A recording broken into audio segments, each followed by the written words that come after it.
This story begins with our protagonist telling us that he doesn't intend to go to any school or any other place of learning ever again. However, it doesn't seem like things will go as planned for him. Riding towards some place, he sighs while showing dissatisfaction on his face. His servant calls his attention, addressing him as Li Han, and informs him that they are almost there. Then it is revealed that the place they are heading to is the Grand Magic School of the Enrollment Empire. Along, his servant, gets emotional upon realizing that he is being useful to his young master, despite being an old knight. While Along appears happy with what is happening, Li Han, on the other hand, doesn't seem pleased at all. Li Han is dissatisfied to see that, unfortunately, in the end, he couldn't break away from the school, even in another life. Memories of his past emerge, showing us what happened before he reached that moment. Thus, we go back to the moment of his graduation. His classmate congratulates him on graduating and says they are finally free from the slave-like life students live and from the teachers of that school. We are shown his life as a student and how his teachers enjoyed giving him extracurricular activities, even on weekends. They gave assignments with short deadlines of only one night, forcing him to stay up all night studying.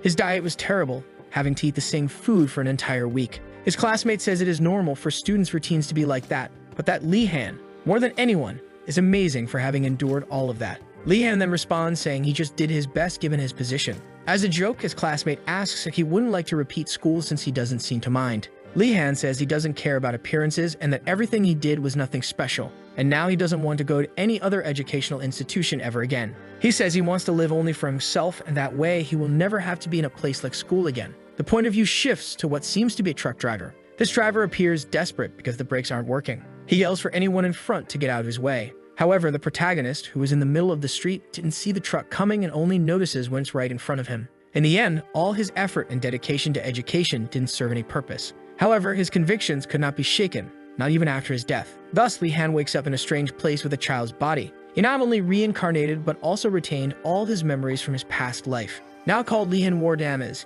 he is the third son of a family of great mages in the Empire. After understanding his situation, he cries with emotion. He thinks he is finally being rewarded for the hard life he had as a student, and that now he has the chance to finally have a calm and peaceful life. However, he couldn't be more mistaken. In the Wardanas household, there are rules, and the first one is that the first son will always have everything. As for the other sons, they must find their own way without the privileges given by the family. The scene changes to a training field with a duel using 2 wooden swords. There, Along and Li Han are practicing fencing, as despite everything, fortunately his family at least supports him in learning whatever he wants. Along asks if he doesn't want to use this as a chance to follow the path of a swordsman. Li Han in turn responds by stating that he will be a mage, as that is the most stable path for his life. Along seems bothered by the answer, making Li Han wonder if his response was too simple for him. Extremely moved, Along says he is touched by the great wisdom of his young master in choosing to follow this path. His interpretation of the protagonist's words is that of a noble with enormous ambition. Surprised and unsure how to react, Li Han thinks about how Along has too high expectations and that, in truth, what he wants is much simpler than it seems. Because the truth is that in every segment of that society, there are opportunities for a powerful mage. Therefore, I regard the best magic school in the Empire is where he will have the most opportunities.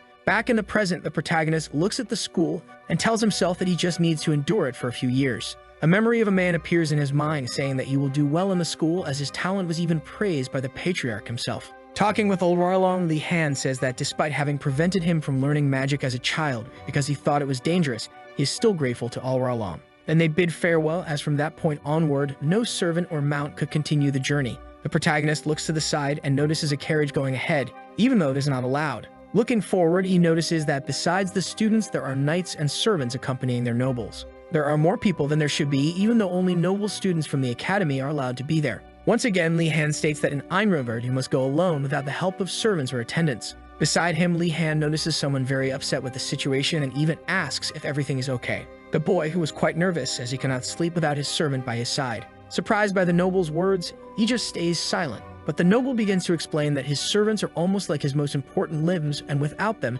he is incapable of doing anything. Not accepting these rules and knowing that slaves are accepted at the academy, the noble goes to confront a mage at the gate. Li Han, curious about how things would unfold, watched what would happen. The result was the mage using magic on the noble's mind to reprimand him. It even startles Li Han to realize that the academy's mages do not tolerate disrespect, even from nobles. Then the academy gate opens, and from there, a strange green mist starts to emerge. A strange green light shines from the gate, and from it, a voice tells them that everything in Enrollment is an illusion. Li Han feels an immense pressure coming from the gate. He wonders if all this pressure is coming from the headmaster of the school. Everyone around him is paralyzed, unable to do anything. The mysterious person says that they were all warned to come alone and with nothing. But now that they have all disobeyed the rules, he himself will make them comply. Strong winds blow from the gate, taking away everything that wasn't welcome, while the nobles scream as their belongings are carried away. Everyone stands still in shock, but the mysterious person calls them fools and tells them all to move. He orders everyone to enter, and so, little by little, each one passes through the gate.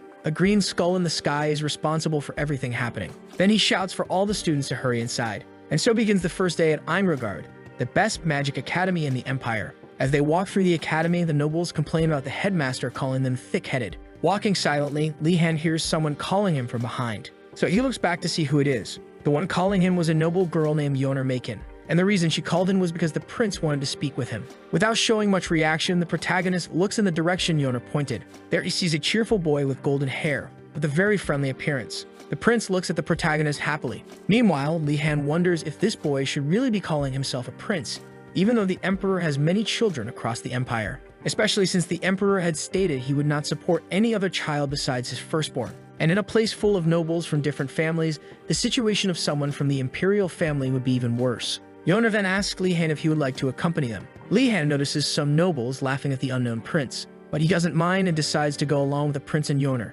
Yoner smiles cheerfully as she thanks him for agreeing to come along. Then she mentions that she was rejected several times before he accepted. Upon hearing this, Li Han begins to regret the choice he made. Gainando is the name of this prince who claims to be the 97th prince. Thus, a trio of friends is formed. Time passes and Gainando is trying to say something to Li Han. Showing himself to be a rather immature person, the prince complains to Li Han about the person who rejected him. To console him, Li Han says that others don't understand his nobility. However, the prince is a fool who doesn't grasp the protagonist's words, so Li Han has to praise Gainando once again. But even with praise, Gainando starts complaining again, mentioning that besides rejecting him, the person also went to speak with Ardenart. We then see a girl surrounded by people flattering her. This is Ardenart, the 44th princess of the imperial family. Upon seeing the princess, the protagonist realizes that, unlike her brother, the princess exudes an air of elegance and nobility. After that, Gainando asks the protagonist to go and beat up the boy who rejected him. However, Li Han refuses and says that nobles shouldn't do such things. With that, Gainando asks the protagonist what he should do,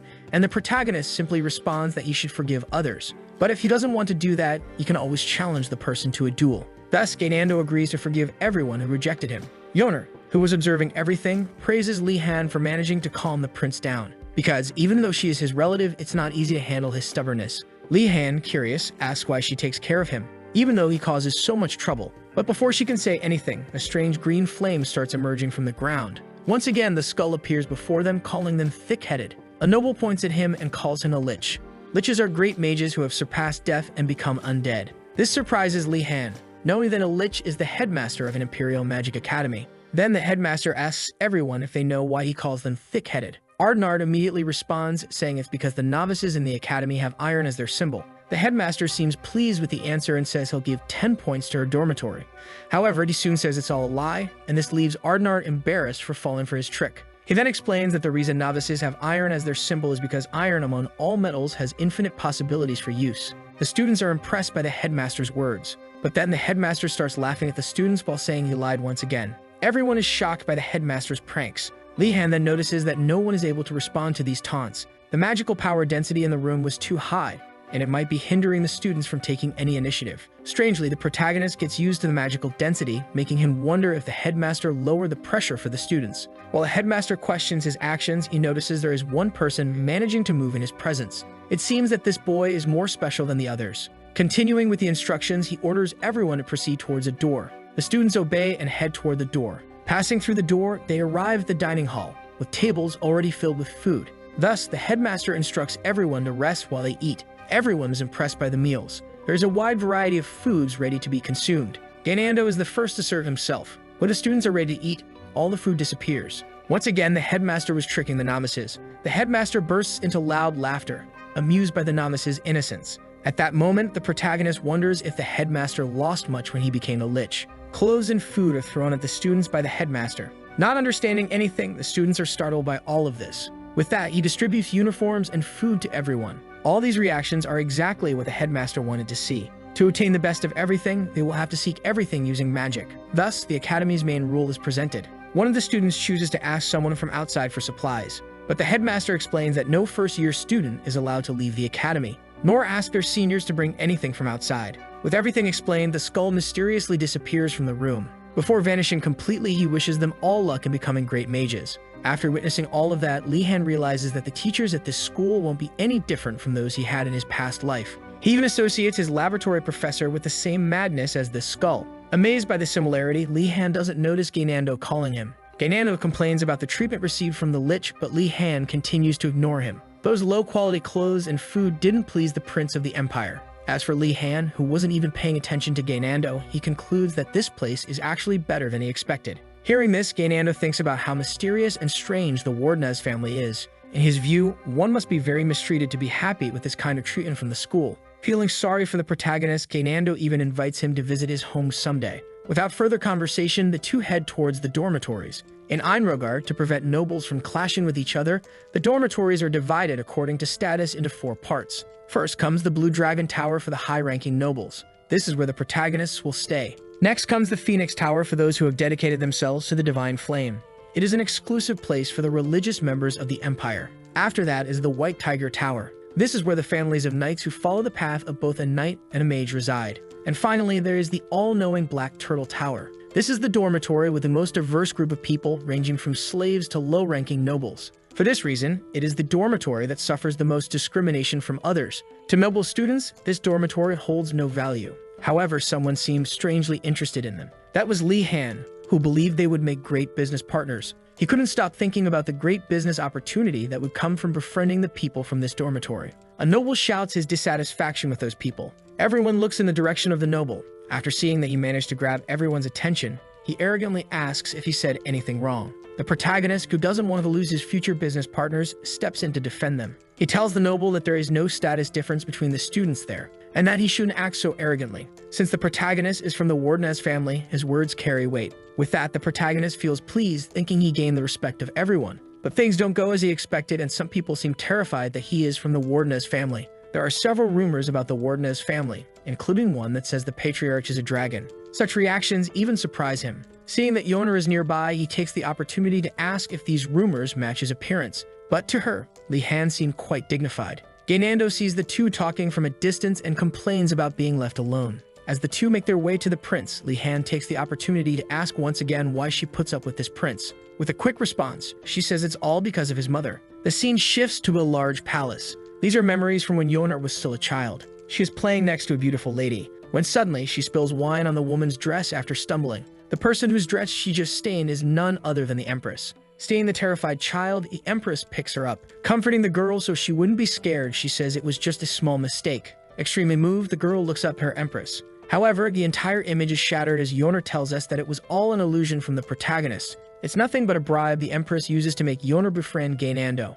After hearing this, the protagonist sees an incredible opportunity, which is to become friends with the prince as well. Walking through the academy, the protagonist realizes that the academy is so large that it even has lakes and forests inside it. Thus, he understands that the Lich was telling the truth about them having to find everything themselves. Looking to the side, he sees students lost, not knowing where to go. Asking Yoner what's going on, she responds that the path to their dormitories should be just ahead. Confused by this, he approaches to find out what's happening. The ground trembles, causing everyone there to panic. A strange tower emerges from the ground. Unable to believe what they saw, the students wonder what that tower is. The tower seems quite small for everyone there, even making the prince uncomfortable with its size. While Li-Han is curious about the tower, the prince continues with his complaints. As they step inside the tower, something unexpected happens. Everything disappears, leaving the protagonist alone in a dark space. Not understanding what is happening, the protagonist searches for everyone who is around him. A mysterious voice greets him, asking where he would like to go. Observing the entire space around him, he realizes that everything there is magic.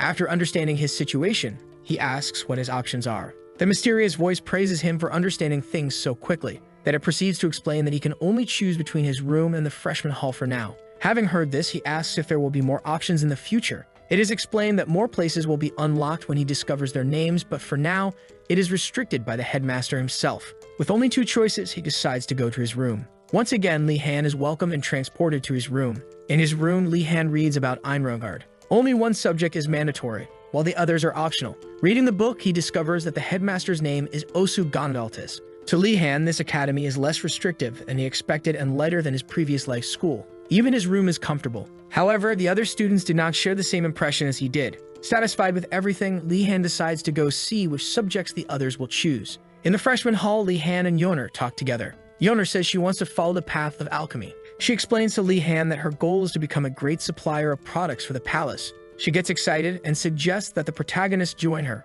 But for him, it's too difficult to establish oneself in the market, and that's not what he's looking for. Seeing that Lee-han doesn't seem interested, Yeoner asks which subjects he is interested in then. In his mind, all he wants is something easy and with little competition. He simply desires to become a simple civil servant for the empire. However, he lacks the courage to tell Yeoner that his desire is something so simple. In the end, he just gives vague answers. But their conversation is interrupted by the desperate prince saying that his room was invaded. The two, knowing how the prince is, don't pay much attention to his words. Even when he says his belongings were stolen, he is ignored. The day passes and Lee-han is reading about the basics of magic. This is the only mandatory topic of study at the academy. As he closes the book he was reading, he notices something around him. All the students looked exhausted. With the shortage of food and the discomfort of their beds, the nobles did not have a good night's sleep. Lee-han finds this situation strange because nothing bothered him. Memories of his past when he was a simple worker surface in his mind. With no breaks or rest, he even had to eat cereal bars for lunch. Even his co-worker had no choice. His co-worker would even promise a feast in the end, which was nothing more than ramen. To his misfortune, it really was ramen that he had for dinner after spending the whole day working, having eaten nothing but a cereal bar. After recalling his past, the protagonist feels glad that his situation is much better in this life. Students in front of him say they've reached the classroom. They open the classroom door absent-mindedly, not looking ahead. When they decide to look up, they're startled by what they see inside. One of the students even falls backward in shock, while the other asks if that is really a classroom. There is someone inside with a different appearance, with fangs in her mouth and blue skin. It was a troll who, for some reason, was already waiting for them all there. In this world, trolls are nothing but fierce and savage monsters. However, for some reason, right in front of them stood a troll wearing regular clothes like a person. The troll tells them to hurry in as they are in the right place. So, everyone takes their seats. With everyone silent, she introduces herself first, saying she's a half-troll and that her name is Garcia Kim. To calm the frightened students, she says there's no reason to be afraid. After all, she doesn't meet humans. But then she suddenly starts licking her lips.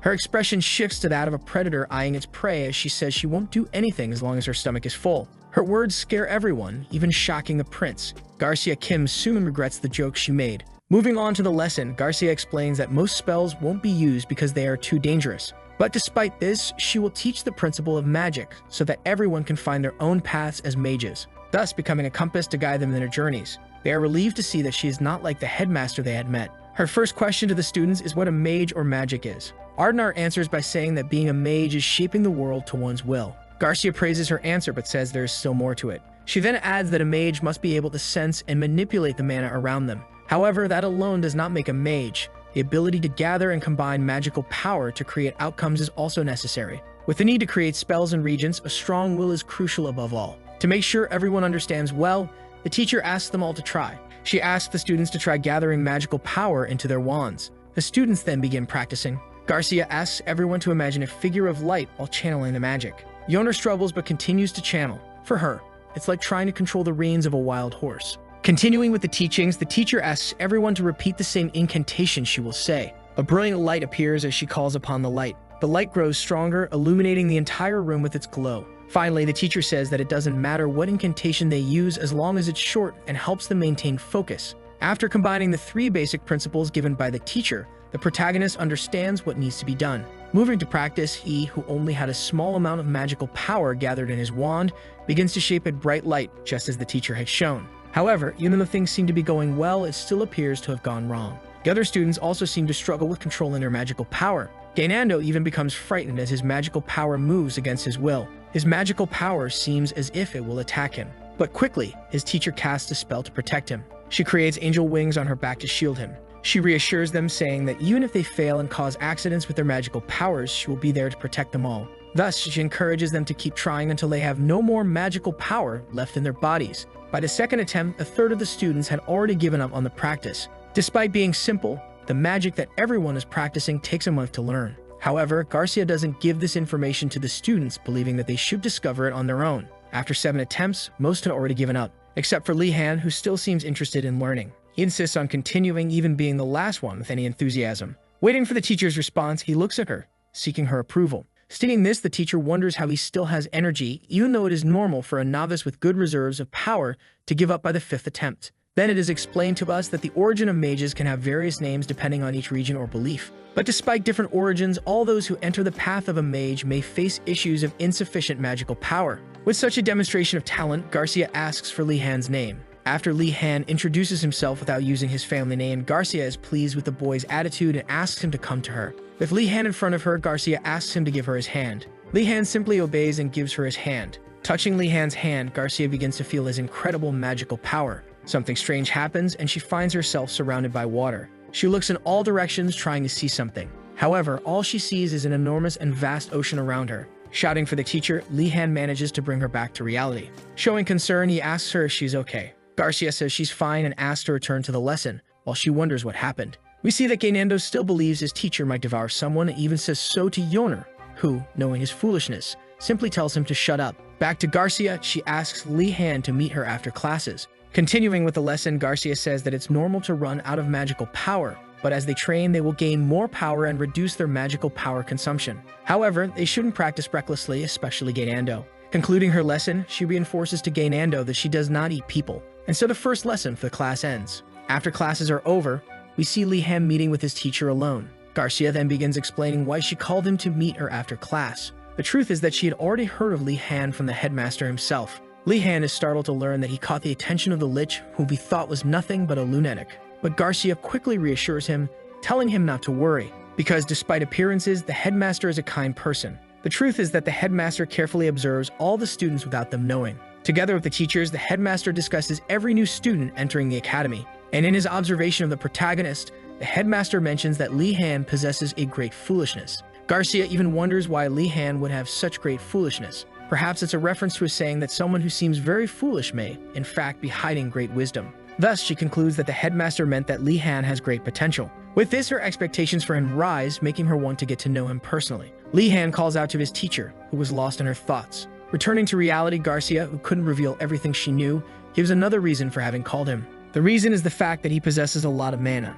But for Li Han, this reason doesn't make sense, as anyone can increase their mana reserves with training. However, it's not just about having a lot of mana. For Garcia, Li Han's mana is at a level where she cannot even measure its limit. According to her, in this world, the base amount of mana a person has is also considered a talent. It makes it easier for a mage not to have to train their mana reserve. Hearing this explanation, the protagonist is delighted with his incredible talent, but his true happiness comes from knowing that this will make his life easier. Expressing pity in her eyes, Garcia doesn't seem to share his joy. Confused, the protagonist asks why she doesn't seem happy. She then explains that there's a problem with having too much mana. Just as it's easy to control water in a cup, mana is easier to control when it's in a smaller quantity. However, like an ocean, the amount of mana that Li Han possesses would be almost impossible to control. Li Han is shocked by his teacher's words. Thus, the most essential thing for a mage is what he will struggle with the most. The thought of having great difficulties controlling his mana leaves him desperate. However, Garcia gives him a strange bracelet. She explains that the bracelet will absorb his mana to help him, making him excited again.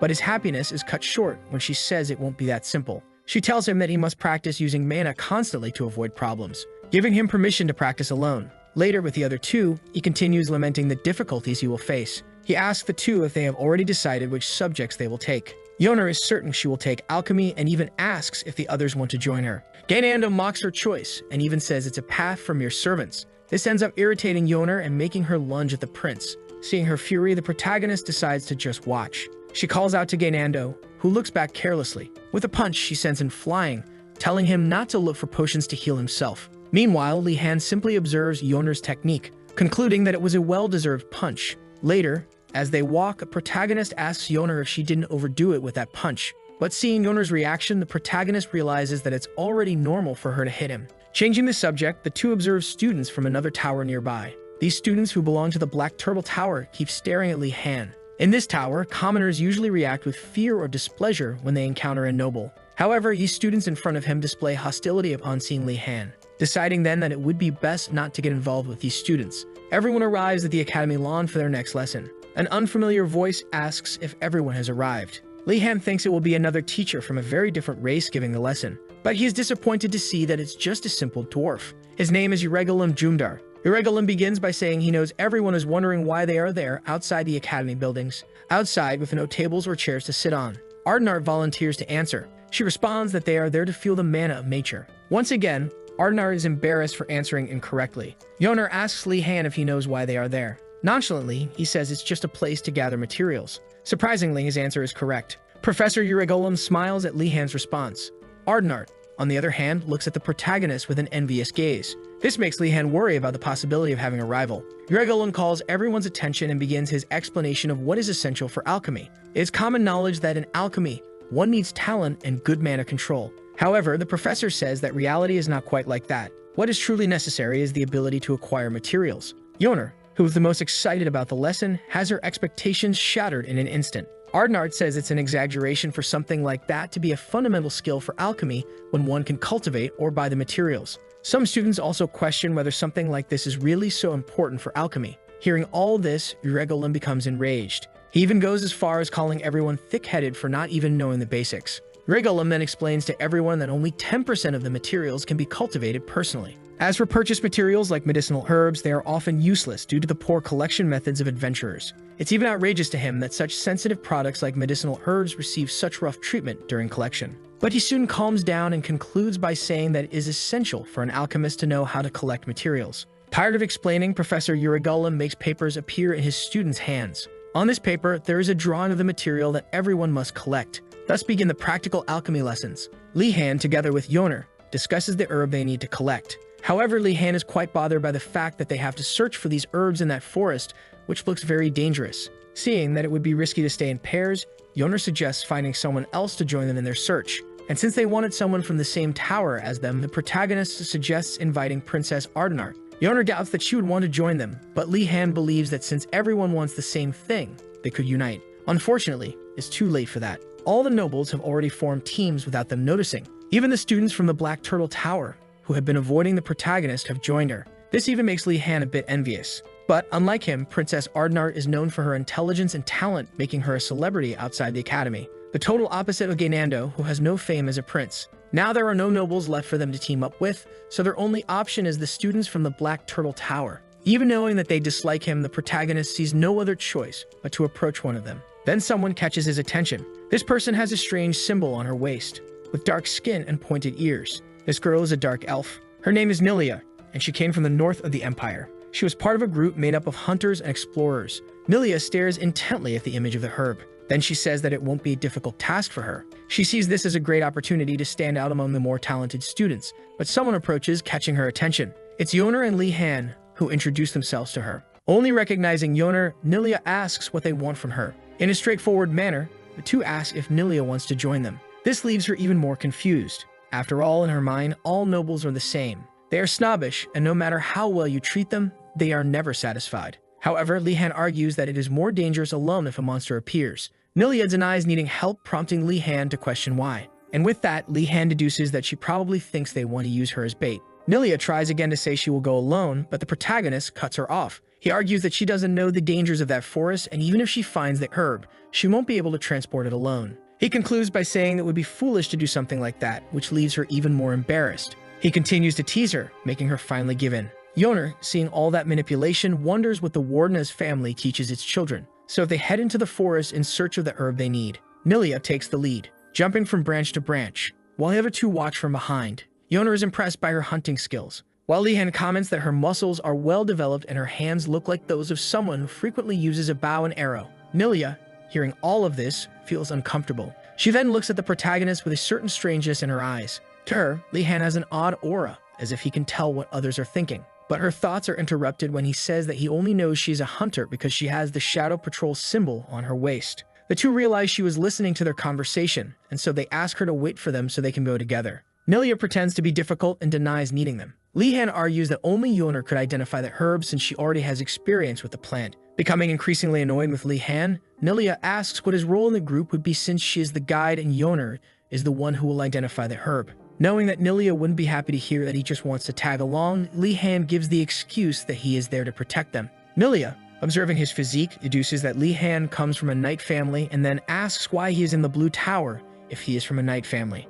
But Li Han responds by saying he is from the Wardena's family. Like everyone else, Nilia reacts with shock upon learning this. She even shouts out the name Wardenas in astonishment. Her reaction is that of someone who has just heard the name of a terrifying monster, making even Li Han worried about what kind of rumors exist about his family. Yoner then explains that among noble families, the Wardenaz are the ones with the most bizarre rumors circulating about them. This makes Li Han curious to know what these rumors are. There are many rumors, and some of them claim that the Patriarch is a dragon who, during the Undead Fury incident, burned all the undead with his flames. Others say that the family has contracts with ancestral spirits, which is why they possess great talent for magic, but at the cost of losing their emotions. There is even one that says the family is ruthless because once a mage from the Wardenaz family annihilated a city during a rebellion. After hearing all this, Li Han finally understands why everyone looks at him as if they were seeing a monster. Even so, Li Han questions why only his family has these rumors despite there being many mages from different families who are involved in major incidents. Nilia, who had been watching him the entire time, changes her impression of him.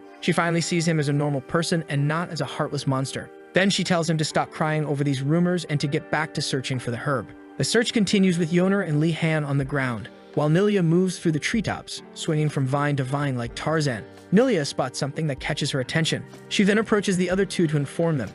Afterward, she asks them to see what she found. It was the shallow footprints of something large. She becomes curious about what it could be. But Yoner, despite trying to be polite, doesn't seem interested at all. Seeing this reaction, Nilia feels strange being the only one who likes these things. However, Li Han also appears interested in knowing what it is. This surprises Nilia, making her quite happy. She then asks Li Han if he really found it interesting, and he quickly responds, asking why it wouldn't be interesting to him. To her, it's very strange for someone from a noble family to be fascinated by wildlife. Feeling increasingly embarrassed, Nilia ends the conversation, telling them to always be cautious when encountering something like that. And specifically in that forest, it's hard to know what resides there. After all, there are various rumors that different types of monsters inhabit the Academy's forest. Since Einrogard is covered in mana, monsters are always present there. Even artificially created monsters can be found. From this point, they decide to change their route and follow the footprints to reduce the chances of a monster ambush. Li Han then asks Nilia to teach him how to walk in the forest. Nilia doubts that Li Han will be able to learn, but he insists, saying he will do his best.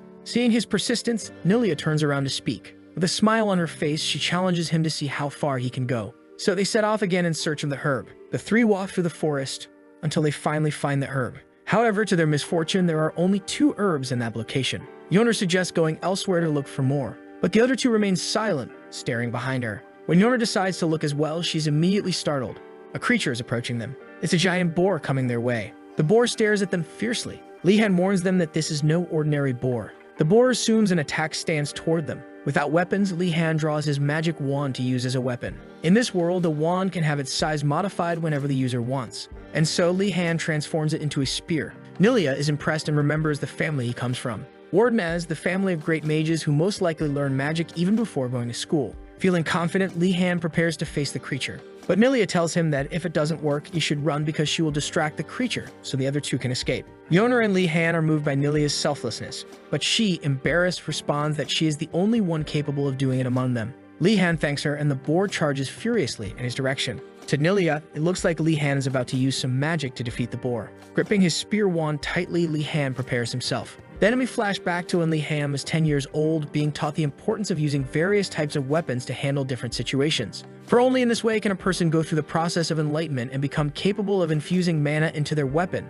thereby creating an aura. However, only a few managed to reach that level. Li Han, who was receiving all this training about aura, didn't see the point in learning how to use it, as he only wanted to become a mage. He told Arlalong that there was no reason for him to train his body. But Arlalong completely misunderstood Li Han's words. This misunderstanding only motivated him further to train Li Han to become an aura user. Back in the present, we see Li Han charging forward. With his wand spear, he thrusts it into the boar's mouth. The other 2 are startled by his unexpected action. The boar writhes in pain, and then falls to the ground dead. The 2 are even more shocked by what they just witnessed. They expected him to use magic to kill the boar, not to simply use his wand as a melee weapon. Although it may not seem so, the wand is extremely durable and can be used in physical battles. However, it shouldn't have been possible to kill a boar that had turned into a monster with it alone. The only reason the protagonist was able to kill the boar was that he unconsciously used mana in that attack. Out of pure survival instinct, Li Han used something akin to an aura. After this, they check to ensure the boar is truly dead.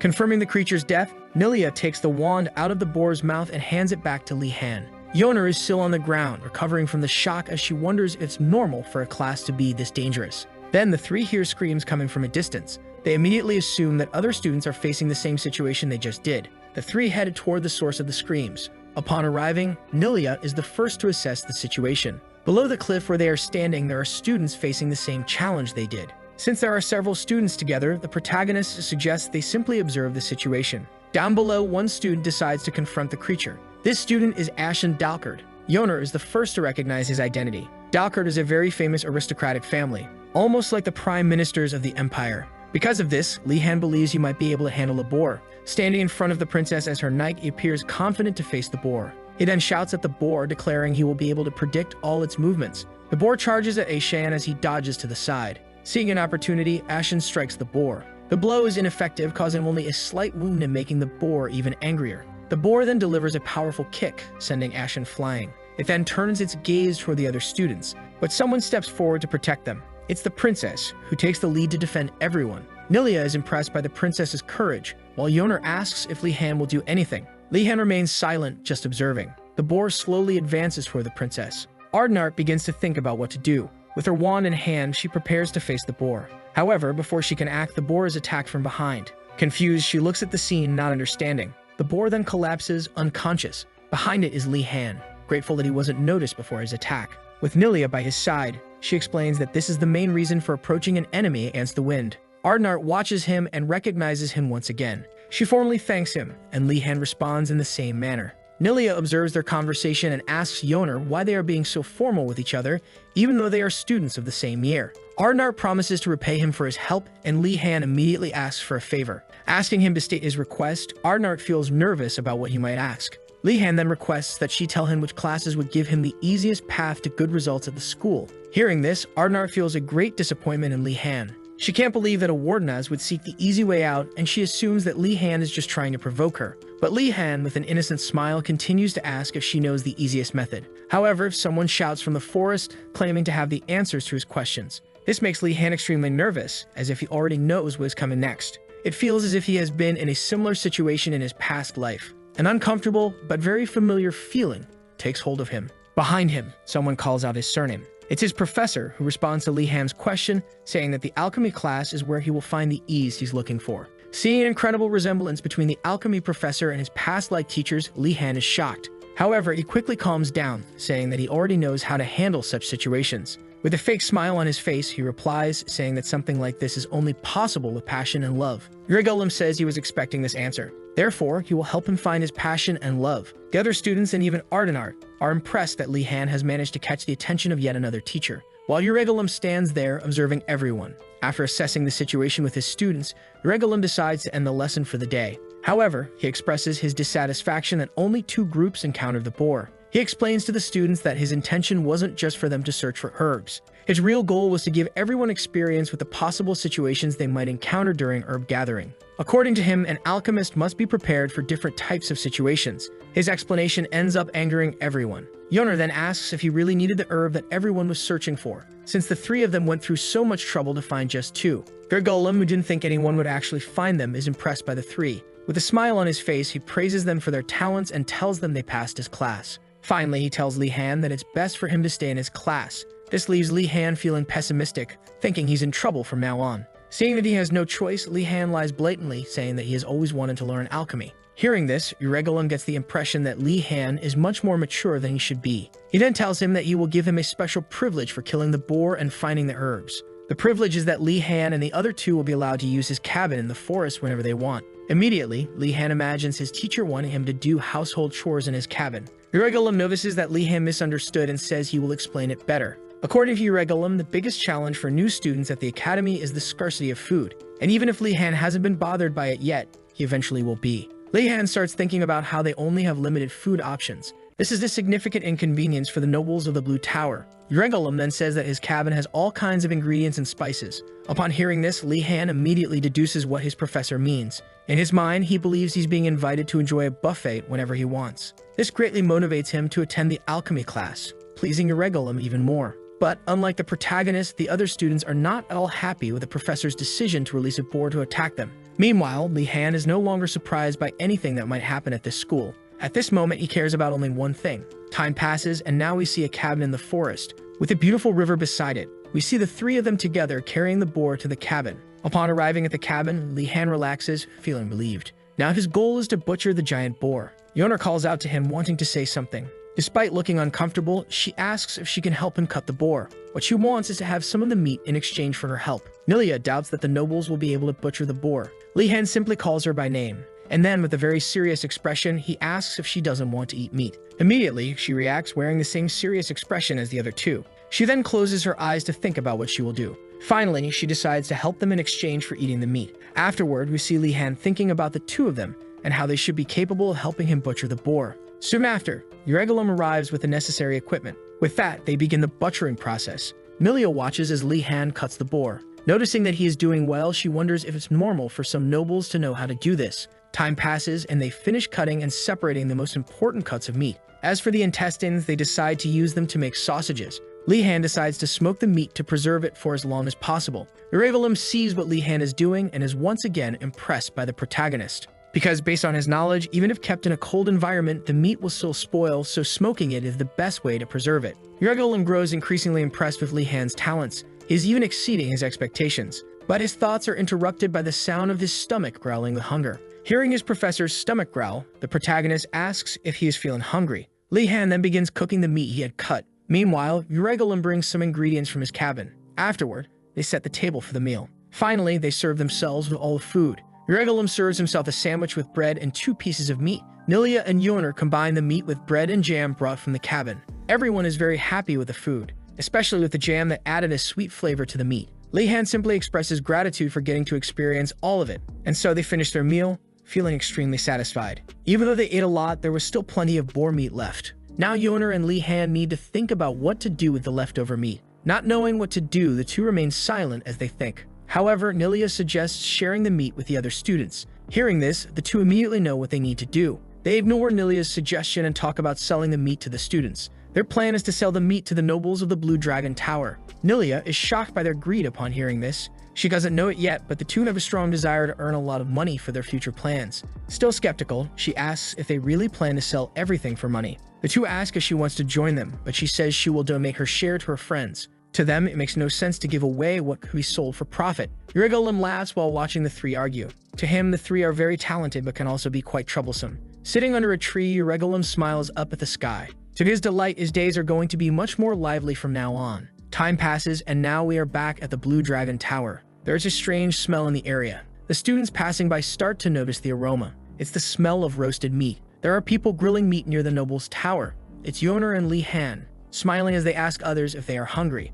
The nobles are startled and confused by what is happening. They then ask the two what they are doing there. However, Li-Han doesn't respond, but instead invites them to sit, saying he will serve them. This makes the nobles excited and drooling with hunger. However, it won't be free and will cost 2 silver coins per person. Afterward, the nobles who eat the food are moved, grateful to be eating meat after so long. Everyone cheers happily, shouting the protagonists and Yoner's surnames. Yoner, along with Li-Han, is delighted to have sold so much food for a high price. The two then share a mischievous smile, pleased with their profit from the nobles. Hearing noises outside, Gainando exits the tower starving, when suddenly he sees a pile of meat in front of him. Li-Han notices his presence and greets him. Then he tells Gainando to enjoy and eat. The prince sits down at the table to eat, but before he can touch the meat, Li-Han steps in, stopping him from eating and asking for a silver coin. Gainando questions whether Li-Han is really charging him and says he doesn't have any money. While pulling something from his pocket, the protagonist tells Gainando that this won't be a problem. From his pocket, he pulls out a loan contract for Gainando to sign so he can pay for his meal.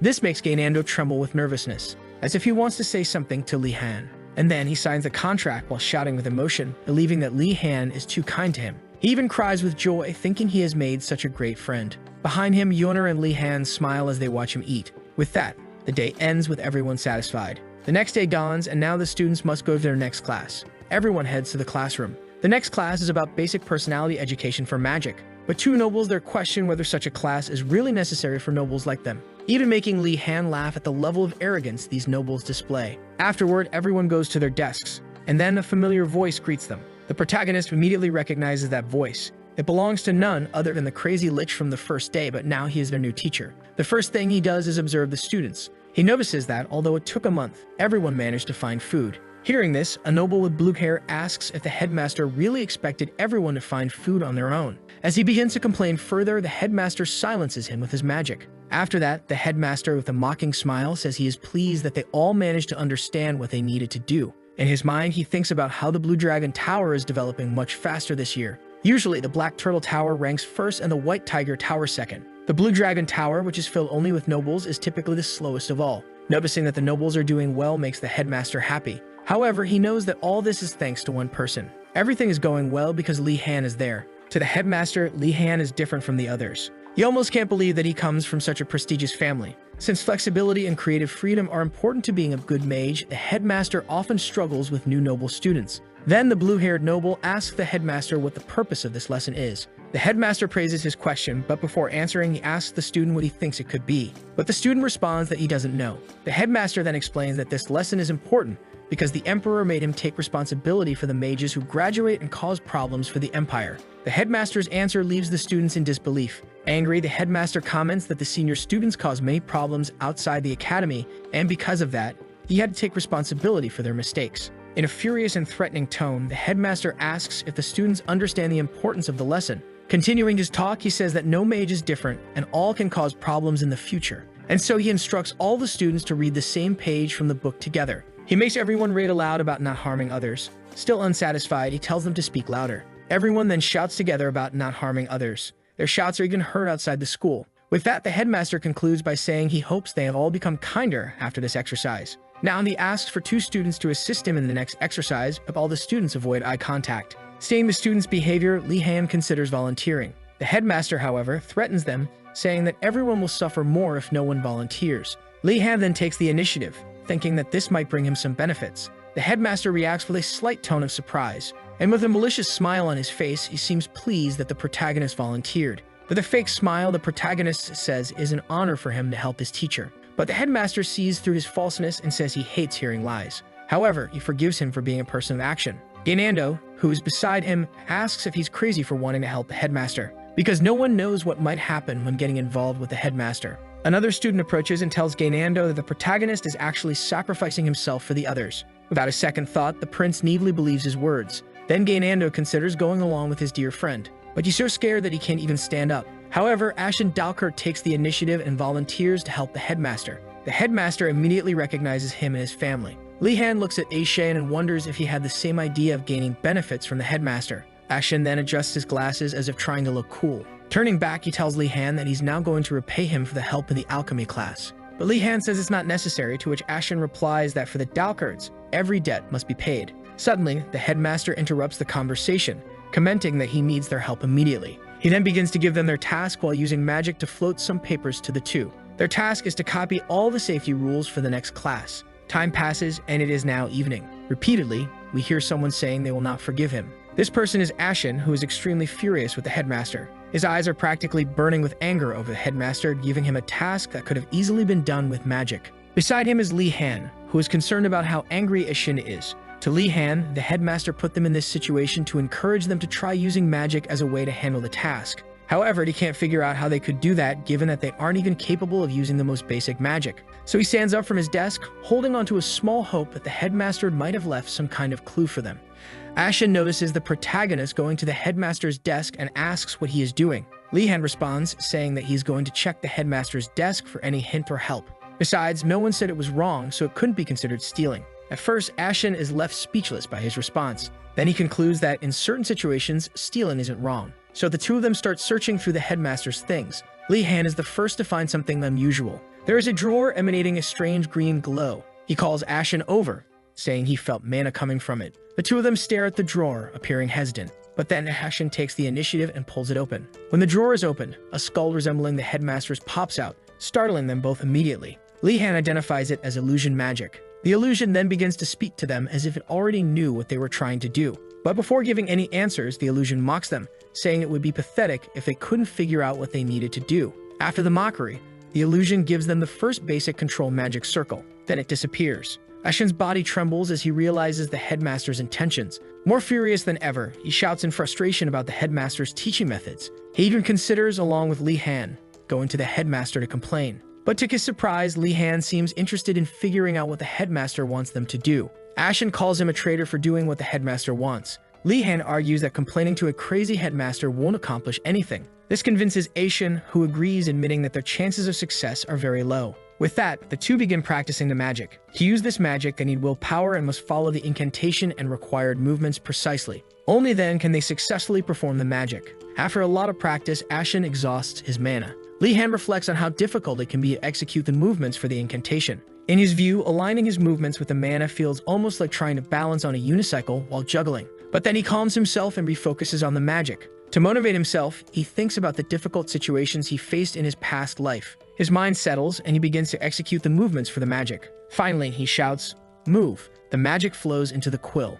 The quill begins to move. Then the quill starts to fly in front of him. This makes him happy with the result, and Ashen is once again surprised by him. Now he tries to make the quill move to right, but it goes wrong and the quill flies rapidly toward the window, breaking it. Not understanding, Li-Han is startled by what happened. The quill flew with such force that it only stopped when it hit a tree. Time passes, and now Li-Han has two problems with this magic. To succeed with this spell, you not only need to complete the incantation, but also need to keep channeling this spell. Fortunately, channeling this spell is not too difficult for him. So the protagonist tries again. He stays focused and slowly, he manages to control the quill. But suddenly, the headmaster appears in the room, saying he will finish the work using his magic. This distraction causes Li-Han to lose control of the quill again. The quill starts flying uncontrollably around the room, until it heads straight for the headmaster. It hits him squarely on the head. Li-Han is horrified, realizing he just attacked the headmaster. On the other hand, Ashen thinks what Li-Han did is really cool. When the perspective shifts to the headmaster, we see that the quill crumpled upon touching him.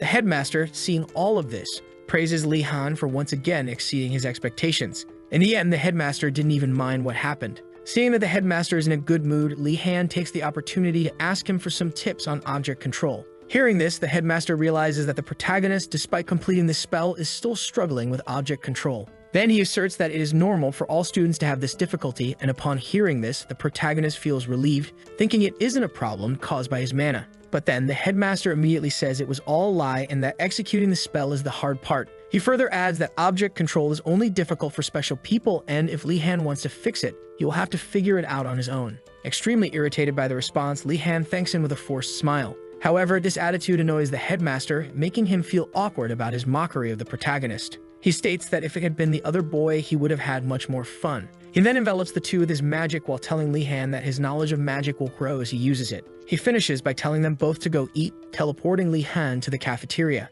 Li-Han is startled by the teleportation, but he quickly recovers, landing in a stylish pose. As he gets up, the protagonist complains that the headmaster never used this when they actually needed it, but did so now to send them away. Only when he looks around does Li-Han realize that he is the only one who was sent there. Looking around, there is no one else but him. He then heads to the table to eat bread with rice again. However, he has a little bit of meat stored with him. While he's eating, a strange figure approaches from behind. It's Princess Ardnart, who greets him. This surprises Li-Han as he didn't expect to find the princess there. Politely, he stands up and asks what brings the princess here. She then hands him a paper with the information Li-Han had requested earlier. This makes Li-Han grateful and he thanks her politely. When he opens the paper, something catches his attention. What she handed him were the details of popular courses, not easy ones for earning high grades. To his surprise, even the alchemy course was listed as one of the popular courses. He explains to the princess that he is looking for courses that make it easy to get high grades. This leaves her confused, not understanding what he means. So he starts explaining that popular courses are actually the most difficult because they are competitive, and that's not what he wants. After this explanation, she finally understands what he's after. To her dismay, a member of the Wardenaz family is seeking shortcuts within the school. She realizes that her impression of him was entirely wrong. Suddenly, she reaches into her pocket. From her pocket, she pulls out exactly what Li-Han wanted. Li-Han's expression changes completely to that of someone who has just received a great treasure. On the paper are 3 courses. The first is basic swordsmanship, which is rarely attended in a school of magic. The second is basic magical combat, which doesn't attract students since most are interested in magic for research, not combat. But none of this matters to the protagonist, who only wants to make his life easier. With a look of disappointment, the princess walks away after being thanked by Li-Han. Another day passes. As he walks, the protagonist laments that his friends refuse to join him in the unpopular classes. The first to decline was Gaynando, who saw no reason to take those classes. Then Yuana refused with some excuse. Lastly, Ashen was outraged by the protagonist's choices. Despite everything, the protagonist accepts their rejection, knowing that those classes are unpredictable. But he knows for a fact that teachers are usually harsh and don't care what you do after their classes, often assigning very exhausting work. Therefore, he needs a subject where he doesn't have to worry about the lessons. He approaches the classroom and notices something. Curiously, the basic magical combat class is held in the academy's basement. An eerie feeling that something is off about that place lingers over the protagonist. In the Empire, there is a saying that one should never enter the magical tower recklessly. It has even become part of children's stories about kids who were trapped for a week inside the tower. As a child, the protagonist read these stories but thought they were exaggerated. Arlong then confirmed, saying that the stories were indeed exaggerated and that, in reality, one wouldn't survive in such a situation. This scared Li Han as a child. Einregard is, above all others, the most terrifying tower. For this reason, no student has ever explored the academy, even though they're very curious. Despite being afraid, the protagonist tries to convince himself to enter the room. Then suddenly, the headmaster appears beside him, asking if he plans to enter the first level of the academy's basement. The protagonist is startled by the headmaster's sudden appearance, but he regains his composure, seeing this as an opportunity. He then greets the headmaster politely. After that, he asks if the headmaster could tell him anything before he enters the basement. The headmaster responds that he has nothing to say, but adds that he will place a flower on Li Han's grave if his body is ever found. Filled with anger, the protagonist curses the headmaster in his mind but continues to maintain a fake smile on his face. This is the attitude the academy expects from its graduates. State no other choice, the protagonist decides to venture into the basement. As he walks through the basement, the protagonist notices that everything seems quite normal. However, the door to his classroom looks extremely intimidating. A person passes by him. It's a student who appears to be there for the class as well. Seeing this, the protagonist feels relieved that he is not the only one attending this class. But, unfortunately for him, the students there had only taken a wrong turn. As they head back the way they came, the students doubt if anyone would be crazy enough to be there willingly.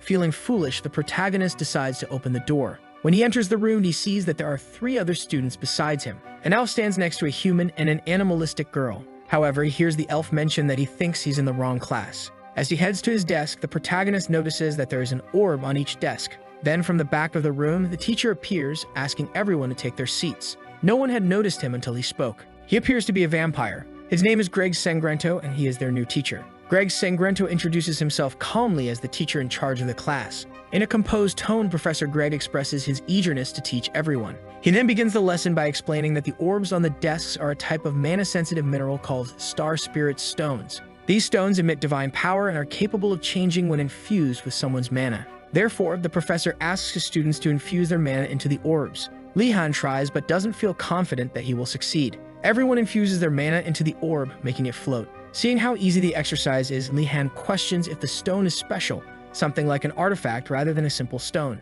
He even notices that there are markings on these stones, possibly made by the teacher. However, a student behind him seems to be struggling to control the stone. The stone starts flying uncontrollably upwards, until it suddenly stops high up. Professor Greg then explains that the orbs are controlled by the user's will, but are also limited by him to prevent destruction in the classroom. The student sighs in relief after hearing this. However, the orb flies toward him and punches him in the stomach. Afterward, Greg explains that the orbs are not restricted from causing harm. He even warns them to be careful not to destroy the orbs. Then he instructs everyone to make the orbs float again. He asks them to move the orbs in a circle. Even Li Han is finding it difficult to move the orb. One student manages to draw a circle and excitedly tells the professor. But Greg shows no reaction and merely tells the student to do it again. Disheartened, the student is immediately deflated by the professor's response. He wonders if the entire lesson will just be them making an orb move. Li Han then asks if they will stop drawing circles at some point. In a short and direct manner, the professor replies that they will stop only when they perform the exercise correctly. Hearing this, 2 dissatisfied students ask if they can go to the bathroom, and the professor allows them. Thus, they skip class with the excuse of going to the bathroom. The other student present sees them leaving and says she wants to leave as well. However, her face doesn't look good at all, and then she faints and falls to the floor. To Li Han, she's just acting to get out of class, and he even praises her performance. He approaches her and calls her to find out what happened. To his surprise, she wasn't acting. She was actually feeling unwell due to the use of magic. Realizing the problem, Li Han informs his teacher about what was happening. Greg doesn't even pay attention and just asks Li Han to tell her that she should go back to creating circles as soon as she recovers. Seeing his teacher's coldness, the protagonist realizes that most likely he will be the only one left in this class. Time passes and Li Han is still trying to make circles with the orb. So he asks how the grading system works in that class. Greg replies that regardless of the number of students, he will give points based on ranking. This brief answer is enough for Li Han. For him, it's great that it's like this, because with that, he will be able to have a good overall score and graduate with excellent grades. Now, even these repetitive tasks are enjoyable for him.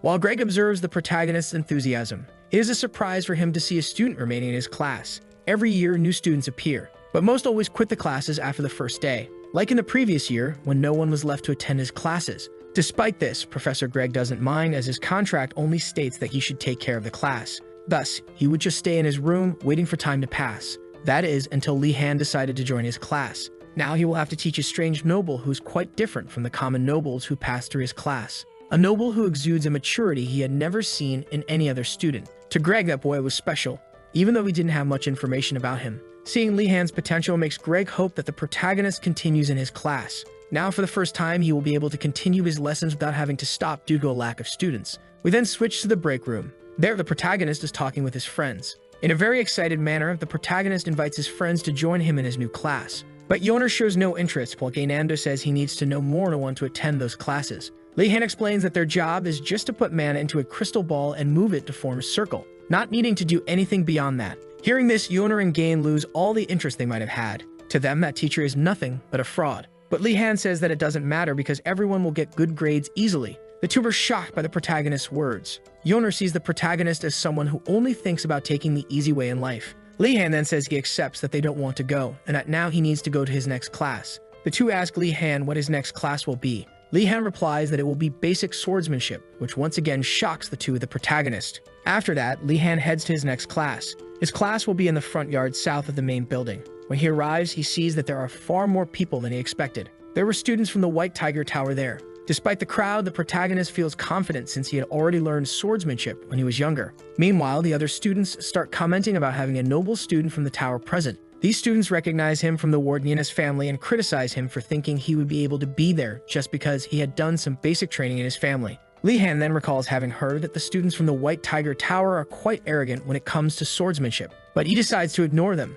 knowing they are all teenagers. When suddenly, an orc calls him from behind. The orc asks if he is the boy from the warden and his family. Without fear, the protagonist responds curtly, but the orc says that this class isn't for nobles to play around with swordsmanship. Li Han responds mockingly, which makes the orc even more irritated. Thus, the orc threatens Li Han, saying that in that place, no one will hold back just because he is a noble. And then the protagonist tells the orc that he will hold back to avoid hurting him if they end up in a duel.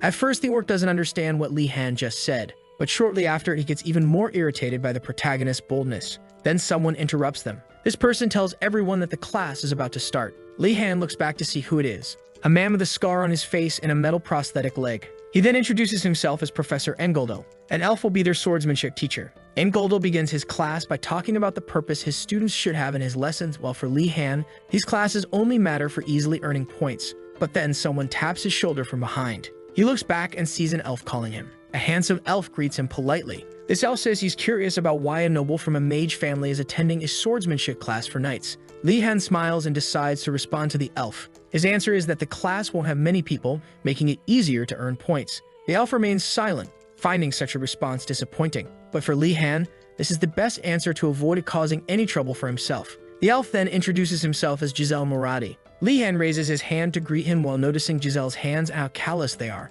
After the handshake, the protagonist remembers the Moradi family. Moradi is a family with strict rules that protects the North in a hostile environment and uses all kinds of methods to achieve its goals. However, Giselle doesn't look like someone who would come from such a place. This makes the protagonist wonder if Giselle suffers the same issue he does with rumors about his family. Time passes, and now Li Han recalls his lessons with Arlong about the stone cliff blade technique. Because the training was so intense, no other noble trained in this technique. Engoldel notices that Li Han knows how to use the stone cliff blade technique and becomes curious about which family the protagonist belongs to. Li Han then says he's from the wardeness family, leaving Engoldel surprised that someone from a mage family knows the basics so well. His teacher asks him why he learns swordsmanship, and he responds by saying he believes it is necessary for a noble to know the basics of swordsmanship. But this answer doesn't satisfy Engoldel. That wasn't the answer Engoldel wanted to hear. This even makes Li Han worried that his grades might drop from that point on. He then says that those were his thoughts before learning and gradually falling in love with the art of the sword. He is eager to learn in that class. His words please his teacher so much that he unintentionally gives Li Han a perfect score. Even he realizes that he got carried away. Shortly after, Engoldel praises Li Han for doing better than some members of the White Tiger Tower. Suddenly, he draws his sword while thanking Li Han for teaching him something. With his sword unsheathed, the teacher challenges him to a duel. Li Han reacts only by standing in shock, not understanding what his teacher intends to do. Time passes, and now we hear the sounds of swords clashing. Then we see Li Han covered in dirt on the ground. He falls to the ground, completely battered. In front of him is his teacher, saying that his stone cliff blade technique is like a rock that never trembles, regardless of the situation. After that, he helps Li Han get up from the ground. He turns around and asks who will be the next student to fight him. Meanwhile, Li Han is completely exhausted with his whole body aching. The entire class was him taking a beating without even being able to fight back. Now he decides to sit in the shade and rest while the class goes on. Then he begins to observe the teacher and how strong he is. Even the students from the White Tiger Tower are being easily defeated. After that, he makes a comparison, saying that Arlong is like an unshakable rock, whereas Engoldal is like the flow of water. But there's something else Li Han notices about Engoldal. The scene shifts to Engoldal giving tips to a student about his swordsmanship technique. Even the orc from earlier is receiving tips from Engoldal. Engoldal is giving advice to all the students even though each of them uses a different technique. However, something bothers the protagonist. Strangely, it seems that he was the one who suffered the most at his teacher's hands. The afternoon arrives and it looks like Engoldal is planning something for that time. Then he calls for Li Han. He then calls for someone named Daruhu Choi. The protagonist looks ahead and notices who is coming. It was the orc who tried to intimidate him before the class started. At that moment, the protagonist recognizes him. The two stare at each other face to face. Engoldal asks the two to duel against each other. All the students hear this while they observe them. For the students, this will be an unfair fight. Daruhu smiles. With a satisfied expression, he accepts Engoldal's request. Daruhu cannot hide his ill intentions toward the protagonist. Seeing Daruhu's malice, the protagonist gets serious and says he will not hold back. When he was younger, Li Han trained in swordsmanship without rest. Now all this training will be put into practice. However, besides their duel, there was also a hidden intention from Engoldal. He wanted a confrontation between the two best in the class. Because for Engoldal, swordsmanship must be practiced daily, and through combat, one gains experience in real battles. An example would be someone with a technique aimed at their opponent's neck. This technique cannot be executed with just theoretical knowledge. It is necessary to practice through trial and error to achieve mastery of the technique. Only then can a swordsman unleash their power upon their blade. These two were the most capable and the only ones able to infuse even a little mana into their swords, making them the most talented in the class to become warriors. Thus, each takes their position. Engoldal turns his eyes to Li Han, thinking once again about how a boy from a noble family possesses such a high level of swordsmanship. In Engoldal's mind, the protagonist must have gone through many hardships with his family. Thinking about this, Engoldal says he is proud of the protagonist. Then he starts the duel. The two face each other as Engoldal says he is eager to see them fight. Li Han begins to think about how the Choi family's technique is quick and sharp, while his is heavy but powerful. Meanwhile, Engoldal thinks about how they can learn a lot from each other as rivals. Daruhu takes the initiative, stomping hard on the ground, and then provokes Li Han to come at him, while the protagonist just stares at him in silence. Seeing that the protagonist won't fall for his provocations, Daruhu charges at him. Quickly, Daruhu closes in and prepares to strike the protagonist, but Li Han dodges his attack. Then he digs his foot into the ground. After that, he throws the dirt into Daruhu's face. The dirt hits Daruhu's eyes, leaving him unable to see. The students who were watching can't believe the protagonist used such a cheap move. One of these students even asked the teacher if this is really allowed. However, Engoldal is surprisingly pleased with what happened. Seeing this, the student is shocked, not knowing how to react. In Engoldal's mind, when we are on the battlefield, we must use all available means. For there, you will always be between life and death. Li Han seems to understand these thoughts very well, while his other students will still have difficulties learning this. Most of them came from families of honorable knights and were never taught to use all methods to win. So if the protagonist advances to attack Darugo, while he is still struggling with his vision, Darugo, having difficulty seeing, tries to react. He uses his sword to defend himself from the protagonist's attack. With difficulty, he manages to defend, but regrets underestimating the protagonist. Li Han sees that Darugo hasn't fully recovered and decides to take advantage of this. He launches a series of strikes with his sword, not giving Darugo time to recover.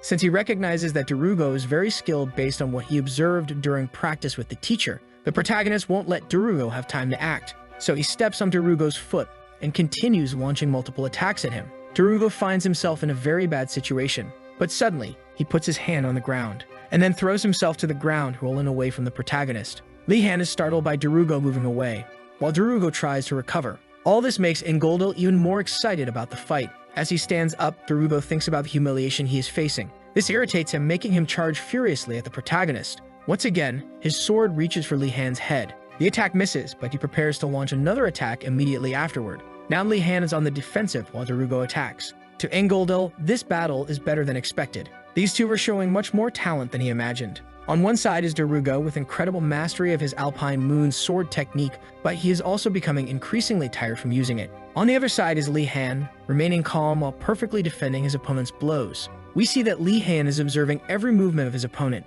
This leads him to conclude that Darugo is quite agile, not letting him get off the defensive. But even worse is his energy that seems endless. However, Li Han stops thinking about these things. He refocuses on simply winning. and then he begins to think about how to improve his chances of victory. He notices that his opponent is not thinking clearly after suffering all that humiliation earlier, making several unnecessary moves and wasting energy. Even his mana infused in the sword is running out, while he himself does not get tired from using much mana, turning the fight into a battle against time. The fight continues, and now the protagonist is beginning to gain an advantage over Darugo. Darugo doesn't understand why he's losing the match. As he observes Li Han, he realizes that he is not showing any signs of fatigue. For Darugo, it feels like he is hitting a mountain. It's as if he is in the palm of the protagonist's hand. Darugo falls into despair after this. Li Han then sees the opportunity to strike, thus delivering a blow that disarms Darugo, making his sword fly away, and finally delivering the finishing blow, ending the battle between the two.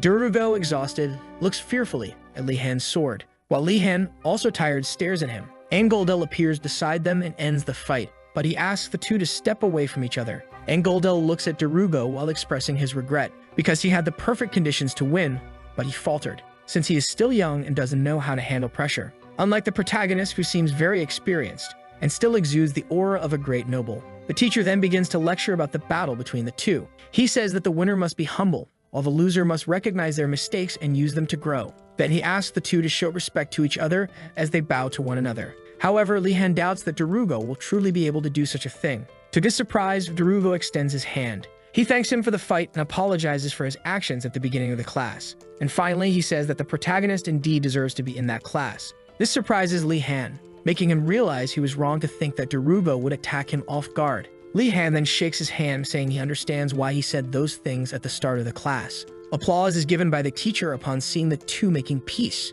Angoldel even forces the rest of the students to applaud along with him. Time passes and night falls. Some students gather around Darugo. Person catches his attention, commenting on his humiliation as a student of the White Tiger Tower. It was the elf from the Moradi family who had approached the protagonist earlier. He tries to encourage Darugo to seek revenge against the protagonist. However, Darugo responds by saying that he lost simply because he was weaker. But the other students from the Tiger Tower are outraged, saying that he lost because the protagonist was a coward, not because of his own failure. The elf says that this discussion is irrelevant. The real issue is that the pride of their tower was broken because of him. Then the elf threatens him, saying that his family must take responsibility for the humiliation the tower suffered. Stating that he's cornered, Darugo asks what he should do. With a snap of his fingers, the elf offers him a solution, which is to send two other members of the tower along with him to face Li Han. Upon hearing this, Darugo asks if he isn't ashamed as a knight to make such a request. However, for the elf, these concerns are for losers. Some students around them start to question these actions. With a smile on his face, the elf asks them all to say what they think to his face,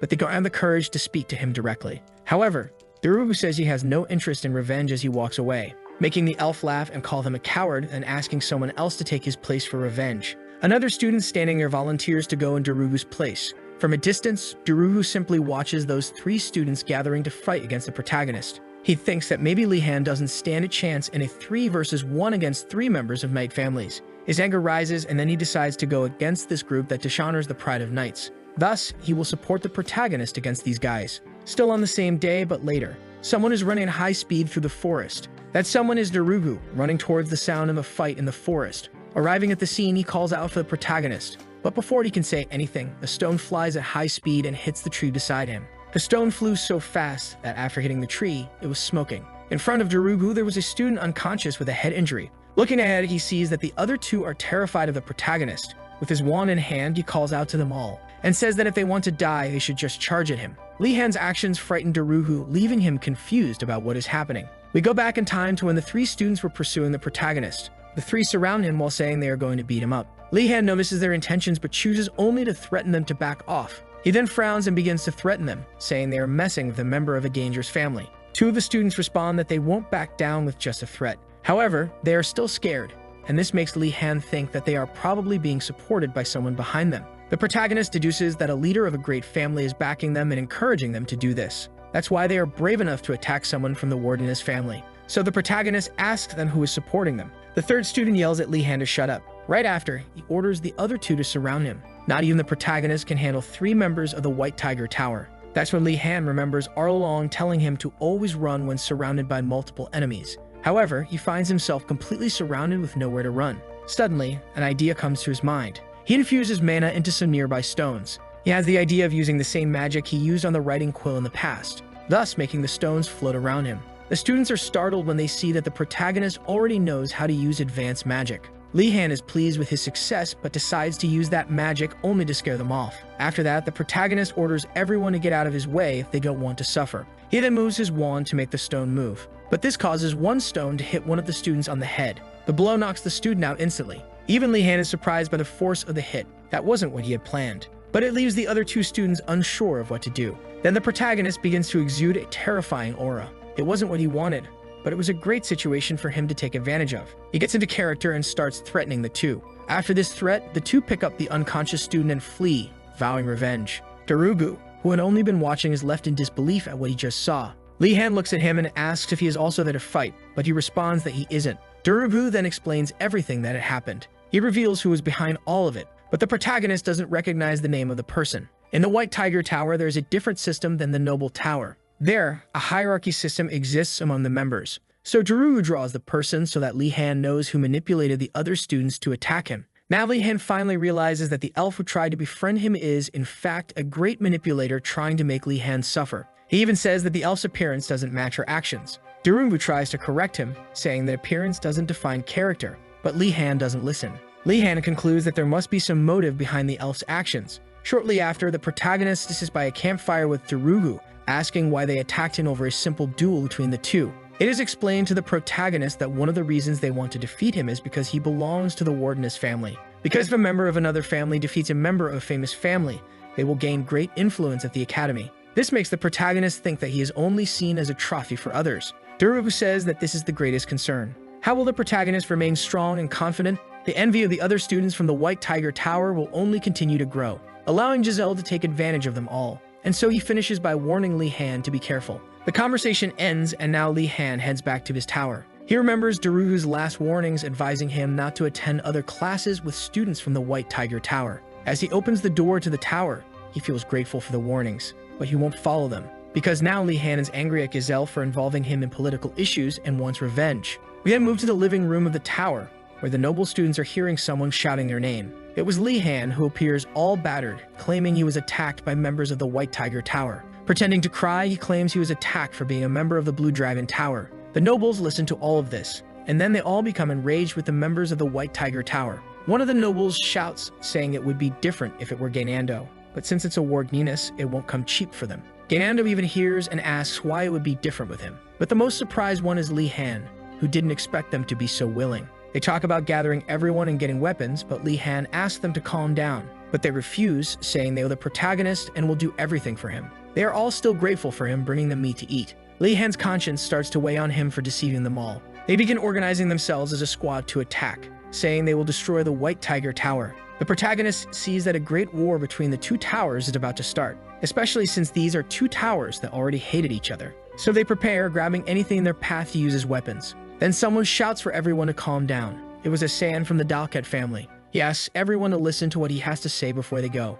He wants to warn everyone not to be reckless and to remember that they will be facing the Sons of Knights. Li-Han agrees and asks everyone to stay calm. But Asen comes up with the idea of an ambush. This excites the others even more to attack, leaving the protagonist even more regretful. Tired of all this, he decides to ask no one to seek revenge, because it is he who must restore his honor. But a noble curses the members of the Tiger Tower, saying they deserve to suffer. Li-Han sighs, already preparing to give a speech. He argues, saying that nobles like them should not resort to the barbarity of their adversaries. This makes the nobles calm down and reflect. The protagonist continues his speech, saying that they should unite to respond to their attacks, but they shouldn't be reckless. Everyone supports and agrees with the protagonist's decision. Thus, the protagonist feels relieved for having prevented a possible war between the two towers. After the speech, everyone goes their separate ways. Some students, while leaving, comment about the next class being together with the members of the White Tiger Tower. One of them suggests using the illumination magic they just learned to disrupt the members of the Tiger Tower. Hearing that, the protagonist is shocked. It's terribly bad for him. He is the only one who still doesn't know how to use illumination magic. The next day, we see Yoner still sleepy as she heads to the living room. The first to greet her is Li-Han with a completely exhausted look. She asks why he looks like that, and he responds that he practiced magic all night. This makes her remember that he has permission to practice magic alone. Li-Han comments that the others have already learned illumination magic, while Yoner asks why that matters. However, the conversation is interrupted when Li-Han sees Gainando entering the room. He greets Gainando, but Gainando acts strangely. Suddenly, he puts his hand inside his coat, and from there he pulls out a skewer of meat. He then takes the skewer and goes to the fire to roast the meat. His expression is that of someone who is extremely hungry. The protagonist moves next to Gainando, startling him greatly. Desperately, he asks when they got there, but his attention quickly shifts back to his skewer, which is about to burn. Li Han then begins to look around. There are several students with terrible appearances around him. They are all there starving. Yeoner comments that they would be worse off if it weren't for the food they both sold to the nobles before. This makes Li Han think about how they should prepare. With Uragolm, it's impossible to get ingredients because he is too selfish. They even tried to steal some things from him. However, he saw and prevented them from taking anything. The two even try to think of something, but nothing comes to their minds. We then move to the basic magic class, the class with Professor Garcia. Even Garcia could feel that there was a big problem among her students. The first being that some of her students were so hungry they looked like zombies in class. Second, but no less important, there was a lot of tension between the towers. The biggest being the conflict between the White Tiger Tower and the Blue Dragon Tower, forcing Garcia to stop them from fighting several times. This even makes her remember the principal saying that this friction between them would help them develop further. But her opinion doesn't seem to align with the principal's. Then she makes a terrifying face and orders everyone to sit in their places. Everyone goes to their places and she begins the class by asking if anyone managed to perform the spell she taught in her last lesson. With a sleepy face, the protagonist raises his hand. He reflects on how he managed to learn the spell successfully despite the difficulty. But when he looks around, he realizes he is the only one with his hand raised. As he is startled by being the only one, the others praise him once again. He then asks the student who said he knew the spell last night. But the student responds that he only grasped the idea and didn't actually know the spell, while remaining optimistic that he will learn soon because he is also a noble. Seeing how nobles love to brag makes Li Han furious with them. Meanwhile, Garcia appears pleased with the results, because two people from the Blue Dragon Tower managed to learn the spell. The protagonist notices that the princess also learned the spell and thinks of it as an opportunity to get closer to her. However, she gives him a hateful look. This makes Li Han wonder if he did something wrong. Then someone from the back row nudges him, trying to get his attention. It was a San warning him that the princess believes some dark rumors about him. Li Han even asks what those rumors are, but Aizen says they are very malicious and offensive. Shortly after, Aizen explains that the rumors say the protagonist is more concerned with getting good grades than acquiring knowledge at the academy, leaving the protagonist puzzled as to why that would be a rumor, since it is actually true. Since these rumors aren't lies, he decides not to worry about them. Unlike Asan, who becomes quite irritated by these rumors. Asan even criticizes the princess for believing such things, but Li Han says it's her choice whether to believe them or not. These words deeply affect Asan, leaving his hands trembling with emotion. To him, Li Han is the most saintly and pure being in this world, the only and most perfect noble of all. He even begins to believe that the reason he was sent to the academy was to meet people like Li Han. Meanwhile, the protagonist has no idea what Asan is thinking. After that, we move on to the protagonist demonstrating his illumination magic to the professor. After him, the princess also performs the spell. Both with their magic create a large yellow and blue glow in the classroom. Garcia happily praises the two students for managing to learn the spell within a week. She also says she's happy to have such incredible students like the two of them. But the other students feel down, so she has to console them. She says that illumination magic is a beginner's spell meant to help everyone feel a mana, and that they shouldn't be discouraged because everyone will learn it soon. But she notices that no one is paying attention to her, as they are all arguing among themselves. Garcia sees this and asks them to stop fighting. However, they continue to insult each other. Garcia looks at them like a mother looking at her mischievous children. To cheer them up, she says that they will still learn elemental magic that semester. This excites everyone eager to learn. She then explains that they must first learn illumination magic before progressing to other spells, because elemental magic is composed of the basic elements of nature. But there are also more complex attributes like dark and gravitational magic. However, elemental magic is the foundation for other forms of magic, such as spirit summoning and artifact enchantment. It's like in mathematics, where you use basic operations to perform much more complex ones. Because it is such an important type of magic, the whole world values those who learn it. This makes the protagonist eager to learn. Garcia then proposes that everyone go through an elemental affinity test. Meanwhile, the students discuss which elements they will learn. Garcia begins the test by striking her staff on the ground. A flame appears on the candle in front of Li Han. The same happens with the other students. Then Garcia tells everyone that what they learned before with illumination magic can also be applied to that fire. However, the danger is much greater because they are dealing with fire. Gain immediately worries about what will happen if he makes a mistake. The thought of being burned by a small error frightens him. Garcia asks everyone to repeat what she's about to say while thinking about the incantation. She then raises her staff and chants the incantation. A whirlwind of fire appears in the middle of the room. The students are enchanted like children seeing something new, while Li Han has a slightly different reaction. As someone unfamiliar with the things of this world, magic is something wonderful in his eyes. Now, Garcia asks everyone to do the same. Each tries in their own way, but with little success. Before casting the spell, the protagonist decides to think about how the incantation works. and why the professor gave them a candle. He deduces that the lit candle is there to create an image of fire, making it easier for the students to produce fire. When he is about to attempt the incantation, Professor Garcia looks in his direction, and then stops him from casting the spell, saying that he will not be performing fire magic for now. Li-Han asks her why he can't. Garcia tells him that it is too dangerous for him to try fire magic. This makes him think about how he couldn't control the power of the illumination magic in his previous practices, and what would happen if he couldn't control fire magic. In his mind, he thinks he might blow up the school with a magic out of control. Garcia then suggests that he try water magic now and then leave fire magic for when he improves his mana control. After all, a small amount of water poses no harm. But for Li-Han, water magic isn't as cool as fire magic.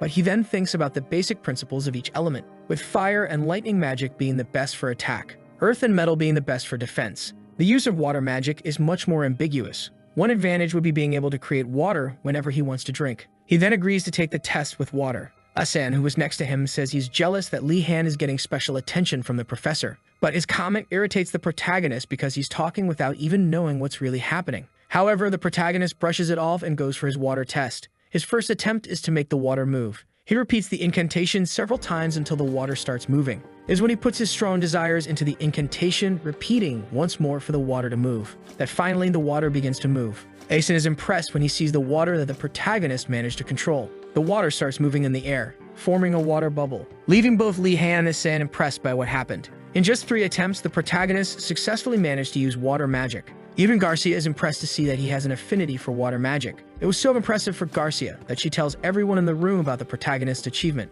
However, some students are not pleased with his success. This prompts Garcia to try to encourage them, saying that each person has their own elemental affinity and that they might have affinities with other elements. She explains that each person has an affinity based on the environment where they lived or were born. For example, people who grew up near the coast have more affinity with water, or people who come from places with strong winds have more affinity with wind. It's very important to be familiar with the element to create it more easily through visualization. However, Li-Han doesn't believe he has any familiarity with water. He only has a few experiences of almost drowning with his former teacher. Meanwhile, the princess watches him with dissatisfaction. Li-Han even notices but cannot understand her actions. She then turns away when she sees that the protagonist looked back at her. The princess's actions distract Li-Han, causing him to lose control of the water, and thus the water falls on his head. Garcia laughs while warning him, saying that he cannot lose concentration while performing magic. Shortly after, she takes out her wand to use magic, a spell that removes all the water that had fallen on him. This makes Li-Han realize that his teacher is a very kind person. The protagonist then asks how long he should practice controlling the water.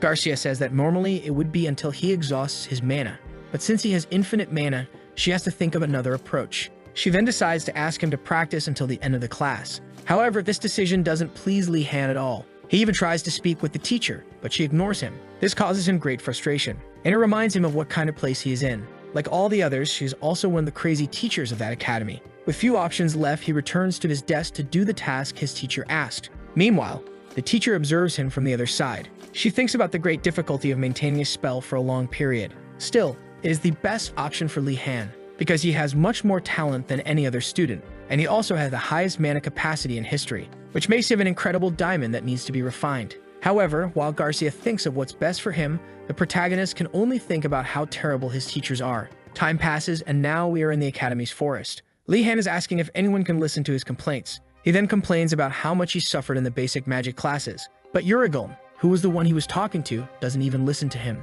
Even so, he complains about how the other students did different tests with different elements, while he just kept doing the water test the entire class. Uragulm suggests that maybe Garcia did this because she likes him. Laughter escapes his mouth upon hearing Uragulm's words. After that, Li-Han asks if that is also the reason why he is there working in the garden on a Friday. Uragulm notices how dissatisfied the protagonist is, but he replies that it was the protagonist himself who volunteered. We go back in time to when Li-Han offered to help Uragulm. His intention was to help and be able to eat in return, but the protagonist shows that besides eating, he wants to take some food with him as well. Uragulm refuses and realizes that if he lets his guard down, he will be robbed right under his nose. After that, he prepares his tea, putting some herbs into his cup, while thinking about how the protagonist is different from the others. He doesn't even seem like a member of the Wardeness family. He then asks if something happened and if there was any conflict with the White Tiger Tower. Li-Han responds that things are not going well between the Noble and Knight Towers, but Uragulm says it's always like this every year, which makes the protagonist relieved that he wasn't the one to cause the conflict between the two towers. Afterward, Li-Han asks if fighting at school shouldn't be prohibited. considering that students are already busy learning magic. Yurigom laughs, saying it's all intentional, and warns the protagonist that it's best for him to avoid all kinds of fights. But Li-Han says nothing and remains silent for a while, until he surprises Yurigom by saying that he has already gotten into trouble with the members of the White Tiger Tower. He even asks Yurigom not to be upset, as he himself is not happy about it. Yurigom says it's not normal to have confrontations between students in the first weeks of school, but the protagonist responds that it happened because he attended the swordsmanship classes. Upon hearing this response, Yurigom chokes on his drink. Then Yurigom asks why Li-Han went to those classes, which are the territory of the Tiger Tower members. Li-Han replies that he's free to attend any class he wants, and Yurigom simply accepts that there's no point in complaining now that it's already happened. He then warns him that the students from the other tower are good fighters. Li-Han responds that he is aware of that since he has already faced 3 at the same time. His words leave Yurigom in disbelief. He then stands up from his chair and tells the protagonist to stop working. In his mind, he begins to think about being more kind to his student,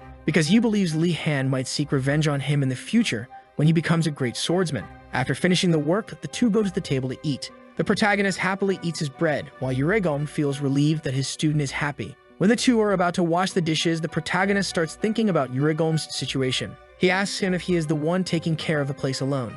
Yurigom replies that the others who used to be there didn't like the work they had and didn't perform the basics of an alchemist. The basics that gave him a huge amount of work throughout the day. Yurigom even asks if Li-Han agrees, but he doesn't have the courage to deny it. Even though the protagonist sees that this school is no different from his previous life school, he doesn't give up. He then asks the professor for permission to plant some crops on his land. The professor agrees but asks what kind of crops he wants to plant. He says he is thinking of planting cabbages or carrots. At this, Yurigom immediately deduces that the protagonist wants to grow crops to sell. Li-Han praises him and asks if the senior students do that as well. Yurigom, indignant, slaps his forehead, while Li-Han innocently smiles, not understanding his teacher. Then Yurigom shouts that he is the first one to try doing that. But he doesn't want to argue and tells the protagonist to do whatever he wants. Then he turns his back and calls Li-Han strange. Li-Han then begins to think about what he should do with the vegetables he has. Not knowing what to do, he asks Yurigom if there is any recipe that uses those 2 vegetables. To his surprise, Yurigom responds that he can make a stew using those 2 vegetables in the recipe.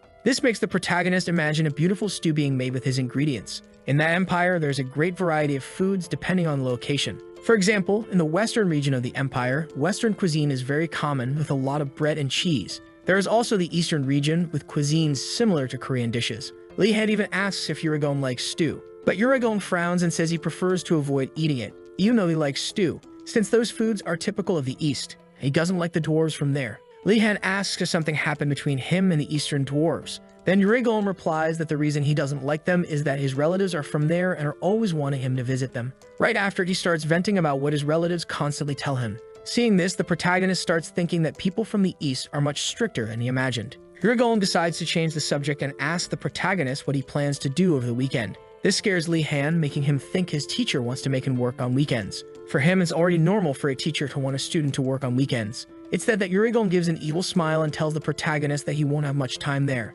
Then he asks what he thinks will happen with the students who are starving. Li-Han responds that maybe they will set the school on fire. But Yurigom says that's an exaggeration. He then says that the students will find a way to eat to survive, stating that the Black Tortoise Tower will go after fruits, while the White Tiger Tower will hunt for their food. Li-Han asks what the Blue Dragon Tower will do, and Yurigom responds that it is the slowest among the others. However, they are still quite talented and always find a way eventually. After that, Yurigom observes the protagonist while thinking about something. In his mind, he thinks that perhaps things will be different with the protagonist's presence. Li-Han notices that Yurigom didn't mention the Phoenix Tower, so he asks him about it. The response is that, unlike the other towers, they don't care about hunger. The students of the Phoenix Tower are composed of extremely religious individuals accustomed to difficult situations. Even Li-Han is impressed by their faith. Then he gets the idea to go hunting with his friends over the weekend. That way, he'll have more people with him when the members of the White Tiger Tower attack. While sweeping the floor, Yurigom criticizes Li-Han's decision. He even says that the members of the other tower can make different decisions.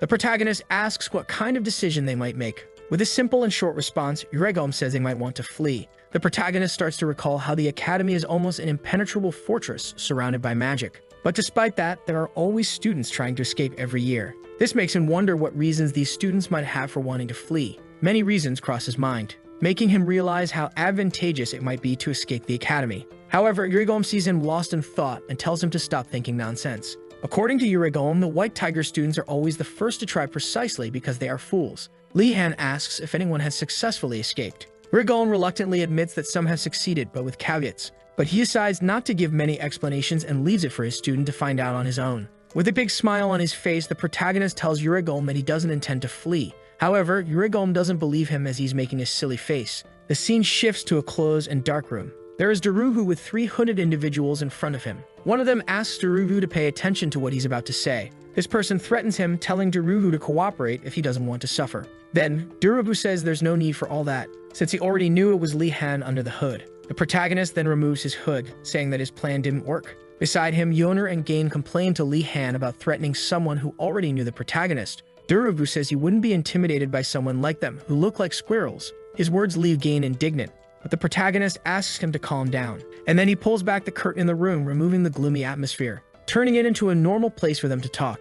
Yoner asks why Li-Han is doing all this. He then replies that he feared the other students from the Tiger Tower might see them talking and create more trouble for Darugu. Darugu feels happy about Li-Han's concern and admits that he would indeed have problems if he were seen. He then thanks him. The protagonist walks up to him, telling him not to worry. Then Li-Han touches his shoulders and says that it's the least he can do since Darugu will be his new spy. However, Darugu doesn't like being called a spy. To him, the title of spy is not fitting for a knight. Gain even says that the title suits him perfectly. But Darugu glares at him angrily, making Gain retract his words. Then Li-Han decides to give him another title, giving him the title of informant so he can be someone who fights for justice from behind the scenes. This new title positively charms Darugu, causing him to accept the protagonist's proposal to be his informant. Yoner wonders if all this manipulation from Li-Han was taught by his family. Then Li-Han changes the subject to explain why he called everyone so early on a weekend, revealing that he wants to come up with a plan to escape the academy. Yoner and Gain celebrate, while Darugu is the only one shocked by the idea.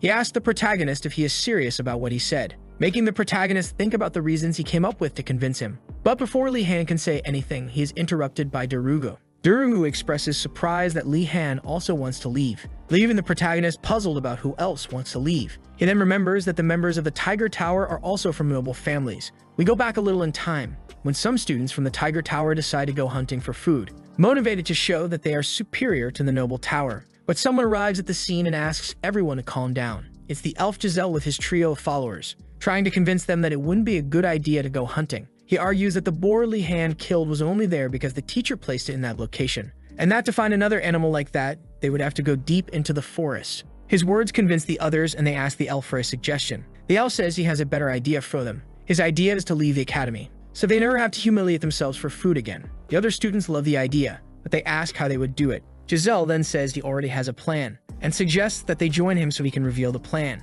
But there's a catch. No one must disobey his orders, or they will face the consequences. With that, he bids everyone farewell, and we see that Darugu was listening hidden. We return to the present, with Darugu having already explained to Li-Han the conversation he overheard from Giselle. Li-Han seems interested in joining Giselle's group, while Darugu feels anxious about his words. He even asks if he has already forgotten what happened before. Li-Han says he doesn't care about what happened in the past, but only he feels that way, seeing how complicated things have become. He thinks about how he hasn't yet come up with a plan to escape, while on the other hand, Giselle claimed he already knew how to leave the academy. In Li-Han's opinion, Giselle is the complete opposite of Ganando, someone cold and calculating, constantly creating plans while manipulating the students of his tower. A silence falls over the room, with everyone waiting to hear what the protagonist will say. The protagonist makes his decision. He then asks Darugu to follow Giselle until he discovers what she is planning. Darugu shouts indignantly at Li-Han. Once again, he asks if the protagonist is serious about this. His biggest objection is that it's a dishonorable act, but Li-Han tries to argue to convince him. He says they are in a conflict, and even quotes a war proverb. He then places his hand on Darugu's shoulder, and finishes by saying that it's all tactics. Darugu questions the protagonist, wondering how he can be so persuasive. In the end, Darugu accepts his friend's proposal. Then Li-Han turns him around, and pushes him towards the door while praising him for his new role. That is until Darugu leaves the room. After that, Li-Han puts his hands on the door to close it. But before closing it, he smiles and asks if Darugu will do a good job for him. Darugu turns to respond. He then affirms that he will do an excellent job. Li-Han then closes the door. But when he looks to the side, he notices that Yoner and Gainando were watching his entire final conversation with Darugu. The two look at the protagonist with a doubtful expression, wondering if their friend knows how to use manipulation magic. In the afternoon of the same day, the protagonist is in a classroom. In the room are all of his friends watching him. Li-Han thanks everyone for attending his meeting to escape the academy. Nilia didn't know about the plan and is startled, not understanding anything. But Li-Han tells her that he has a plan, which makes her calm down and listen. Nilia has great trust in Li Han, thinking he is special. Thus, she asks him to explain his plan. Li Han then takes out a drawing of the elf. He then shows the drawing and says that they will follow that elf since he is the only one who knows how to escape the academy. The expectations Nilia had are shattered upon hearing such a plan. She even considers backing out, but Yoner tries to convince her, saying that she is essential for the plan to work. Noticing Yoner's strategy, Li Han dramatically begins to try to persuade Nilia to join. He tells her that her hunting skills will be crucial for the plan's success, which makes her embarrassed by the compliment. But the two continue to exaggerate to try to convince her, until she finally decides to accept. Now convinced that without her, they would be lost. It is the night of the same day, and we see Giselle ready to execute his plan. With her are other members of the Tiger Tower. They are all the ones who decided to follow her orders. She then announces that tonight they will escape the school. All the students cheer with her, and thus Giselle initiates her plan. She believes that with a map in her hand, she will be able to leave the academy. The scene changes to a place full of books about Einrogard Academy. In that place, there are two servants speaking with their master. The two servants are apologizing to someone for some reason. The person they are apologizing to is Giselle Morati from the past before entering the academy. There she is, complaining to her servants for not bringing any useful information about the academy. The servants apologize and leave with some books. However, Giselle notices something on the ground. She picks up a piece of paper that caught her attention. When she opens it, she realizes there's something curious there. It was a map detailing how to escape Einrogard. At that time, she thought it was all nonsense. However, to her misfortune, she now understands the reason for that map's existence. Now in the present, she is making her way to escape the academy. As she and her followers proceed to flee, we see Li Han and his friends following Giselle hidden in the bushes. Li Han deduces that the route they are taking will lead to the nearby mountain. Gainando questions why they are heading to the mountains. According to him, it would be much easier to escape through the door near the front gate. But Li Han ignores his question and asks Darugu to take care of Gainando, leaving Gainando confused about the protagonist's intentions. Then the protagonist explains that Nilia has incredible hunting skills. He and Darugu possess great stamina, while Yuiner is already familiar with the mountains as she's used to gathering herbs there. Gainando waits for his friend to say something about him, but nothing is said. After a while, we see Gainando complaining as he leans on Darugu for support. That's when Li Han tells Gainando that he isn't used to this kind of situation. Even the protagonist is struggling with the walk. According to him, if it weren't for Nilia, they wouldn't have gotten this far. He then takes a piece of paper from his coat and starts noting everything that happened, just like he did back in his college days. Suddenly, Nilia spots something ahead. She then asks everyone to stop walking. She tells them that the students from the Tiger Tower have suddenly stopped. Gainando says they probably reached their planned location, but Li Han doubts that the place is the correct one. Suddenly, a strong wind blows, shaking all the trees in the forest, making the protagonist feel a chill run down his spine. He looks up at the sky to see what's happening. A strange sensation takes over his body. He asks if it's a monster, but Nilia insists she hasn't seen any nearby. Another possibility comes to his mind, something much scarier than a monster for him. A green mist begins to appear in the area, laughing louder and louder as it materializes. All the students start to fear what's happening. They are all surrounded by the green mist. Then suddenly, the mist starts transforming into someone. The person who appears is the headmaster, laughing at the students for being tricked once again. His presence terrifies the students. He then mocks Giselle for believing in the fake map he had spread. But Giselle doesn't believe it and says she had the map before entering the academy. Then her map starts to fade away in her hand. The headmaster tells them that this should serve as a lesson. Never trust unknown maps without knowing their origin. Giselle is left in shock, speechless, while the headmaster laughs uncontrollably. Even Li Han and his friends can't believe what they're seeing. To him, all of this is just a game for that sadistic headmaster. The headmaster asks everyone to listen. He says they all have a mission to return. However, they must make their way back while avoiding the punishment he has prepared for them. But they are free to use any method they wish. He warns that they will be judged as guilty if they are caught. But before finishing, he sighs, preparing to speak. Then he concludes by saying they just need to not get caught. The students start running frantically, while the skeletons summoned by the headmaster watch them. Nilia, who was observing everything from afar, decides to run and tells the protagonist to run as well. But Li Han grabs her hand to make her stop. He then asks her to calm down. Nilia responds that it's impossible to stay calm knowing that those skeletons could kill them. Li Han tries to reassure her, saying that the skeletons haven't even noticed them and will most likely send them to a punishment room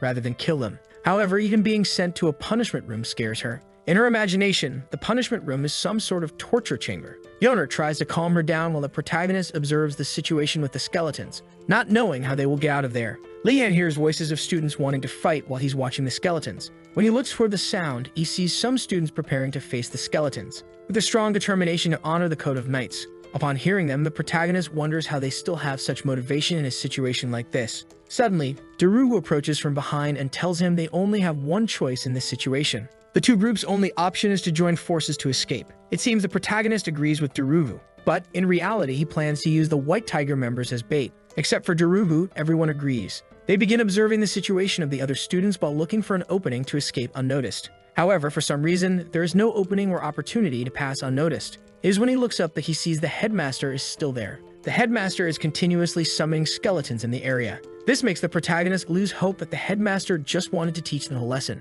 Realizing that the headmaster actually wants everyone to suffer and be punished, Lee Han even considers giving up as some students have already been captured. But then he notices something strange. The skeletons don't seem aware of his and his friend's presence. With this, he considers the possibility that the headmaster might not know they are there either. But he comes to a different conclusion. Perhaps that isn't even the real headmaster. After all, he's seen something like this in the past. He then concludes that it's just a clone of the headmaster and decides to run in the opposite direction of the White Tigers. He informs his group of his plan to find a way to escape. Everyone gets excited about the news. Lee Han then says the solution is for them to keep climbing the mountains. So they all follow the protagonist up the mountain. Half an hour passes and they reach some sort of cave at the top of the mountain. Nilia tells everyone to stay calm as she has already checked the area for monsters. Meanwhile, the protagonist uses illumination magic to light up the cave. Everyone decides to sit down to rest until the situation improves. Yona remains worried about the skeletons, but Nilia assures her that they were only interested in the White Tigers. Darugu, on the other hand, expresses concern about how long the skeletons will keep wandering around the area.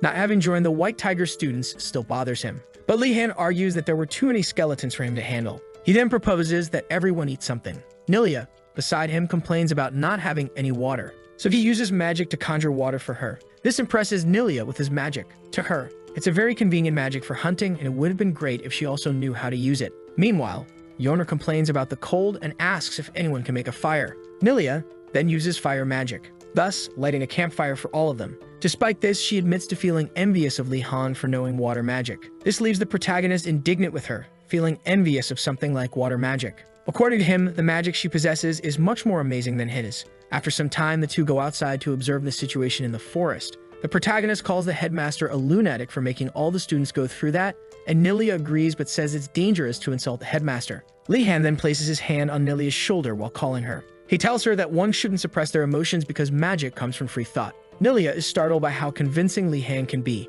Shortly after, she begins shouting insults at the headmaster. Suddenly, something approaches her while she is still insulting the headmaster. This scares her, and she throws herself into the protagonist's arms, apologizing for her insults. Lee Han seems to recognize who is approaching them. The person comes closer, asking the protagonist what he's doing there. As the figure gets closer, it becomes increasingly clear who it is. It's Giselle, accompanied by her group.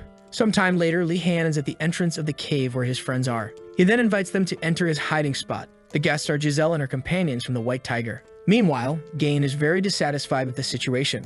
Unlike Darugu, who is reflecting on Lee Han's noble behavior, he sees that Lee Han is treating everyone well regardless of their differences. Darugu's respect for the protagonist grows even more. He even feels emotional about the protagonist's honor. Meanwhile, Giselle wonders how they reached that location. Without even considering that she was followed, she thinks that he might also have a map to escape. She then contemplates what she should do after receiving so much help. But a memory surfaces in her mind, making her think about who she should be. They are memories of when she was being taught by her father about her family's motto when she was still a child. Her father mentions a secret family motto. The motto states that debts should only be paid if you remember them. A malicious smile appears on Giselle's face after recalling this memory. She decides to accept the protagonist's favors for now and tries to talk with him. However, suddenly, one of her companions collapses right next to her. Gainando and Darugu are startled and ask what happened. Another companion beside them responds that he wasn't tired enough to collapse like that. But shortly after, he also collapses, along with the other companion accompanying Giselle. Giselle is shocked, watching her companions fall one by one. She then asks what is happening to them. It's when she looks at Lee Han that she finally realizes what's going on. Right beside her is Lee Han, smiling as he watches each one faint. He tells her that it's already too late for her. She then realizes that the protagonist had drugged her water. But before fainting, she swears revenge against the protagonist, until she finally passes out along with her companions. Lee Han feels relieved that everything went according to plan, because even though he's pushing the limits, he doesn't intend to go easy on someone who hates him without reason. Gainando and Darugu become concerned about what Lee Han did and if he did the same to their water. But Yona and Nilia confirm that he didn't. Gainando then asks if he was the only one who didn't know, since those actions were necessary for Lee Han. He asks them to help carry the White Tiger members to the skeletons. However, Daru seems hesitant to believe what Li Han intends to do. Li Han then explains that it is the best decision to deal with Giselle. Daru accepts but asks where they got the drugs to make Giselle and her companions fall asleep. Yeoner explains that while she was walking through the forest with Li Han, she saw a sleeping herb nearby, and after explaining how the herb worked, the protagonist asked her to bring it along. However, she didn't expect to use it in that way. After that, in the forest, Giselle and her group lie on the ground. Suddenly, the skeletons approach them. Then, all of them are taken by the skeletons to be punished for attempting to escape the academy. Li Han and his group now feel relieved, believing that the skeletons will disappear now that they have captured all the White Tiger students. The protagonist then says there's still something they need to do. After Yeoner asks what's left, the protagonist responds that it would be good to explore the entire area. His plan is to learn everything about the academy's borders and see if there is any escape route from the place. He then sets off, hoping to gather at least some new information about the academy. Except for Ganando, everyone seems at ease as they walk through the mountain. Suddenly, Ganando trips while walking. He's startled, but nothing serious happens. Li Han asks if he's okay, and he responds saying he's very hungry. With this, Li Han notices that Darugu is also not in his best condition. Nilia suggests they use some light to illuminate the path, since much of their fatigue comes from walking through the dark forest without any kind of lighting. So the protagonist decides to do something. He uses his magic to illuminate the surroundings. This lights up everything around them, greatly helping them to see. However, they end up attracting the attention of something hidden in the forest. A strange voice asks them to turn off the light because it's disturbing its sleep. Li Han looks back, asking who is speaking to him. His friends are also frightened, wanting to know where the voice is coming from. However, the mysterious voice asks everyone to be quiet, because it will be the one asking the questions from now on. It then says that they must answer correctly if they don't want to be treated as intruders in that place. Next, it warns them that the first question is about to come. Its first question is about a dwarf who lit 5 candles at night, but 2 candles were blown out by the wind. He got irritated and closed all his windows. Then the voice asks how many candles remain, but the protagonist realizes it's a trap, because answering that there would be 3 left seems too obvious to him. However, as he thinks about the correct answer, Ganando responds with the most obvious answer. Li Han tries to stop Ganando, but the voice confirms his answer, leaving the protagonist in disbelief that the most obvious answer was correct. Li Han asks if that is really the correct answer, considering all the candles would eventually burn out by the end of the day. But the voice responds that it is very common for them to use magical candles that do not melt with the flame. The voice then says it will treat them as guests from now on, but doesn't want the game to end just yet. It announces that it will ask one more question, but with a reward as a prize. Everyone feels confident and accepts the question. The next question is about who changes size at different times of the day and disappears at night. The protagonist's friends struggle to find an answer, but Li Han responds to the question. His answer is that it's the shadow. The voice responds that the answer is correct. Li Han then recalls hearing about this in the past. It's a well-known myth about Oedipus and the riddle of the Sphinx. The mysterious voice acknowledges the protagonist's intelligence and begins to lift its spell over the forest, transforming it into a beautiful and pleasant place. There are even spirits in the area. Suddenly, a branch brings a cup to the protagonist. It tells him to drink it to recover his energy. The juice looks unappealing to the protagonist, but when he drinks it, he realizes it isn't as bad as he expected. Drinking it makes all his fatigue disappear, and it brings an incredible, invigorating sensation to his body. Yeoner and Ganando hesitate, unsure if they should drink it, while Li Han asks for another cup. He tries to grab another cup, but the tree refuses. Before allowing him to drink, it asks him to introduce himself. Li Han first introduces himself with his name, but the tree asks for his family name. When he mentions his family name, the tree reacts with an unexpected shock. To the protagonist's dismay, even trees fear the name of his family. But shortly after, the tree extends its branch to his head and gently pats him, saying that he will become a great mage for not being arrogant about his family name. It then asks why they are in that place so late at night. We return to the protagonist being questioned by the spirit about why he and his friends are in the forest so late. Seeing no other options, he decides to respond to the mysterious tree's question. With a bold face, he claims they are just out for a stroll.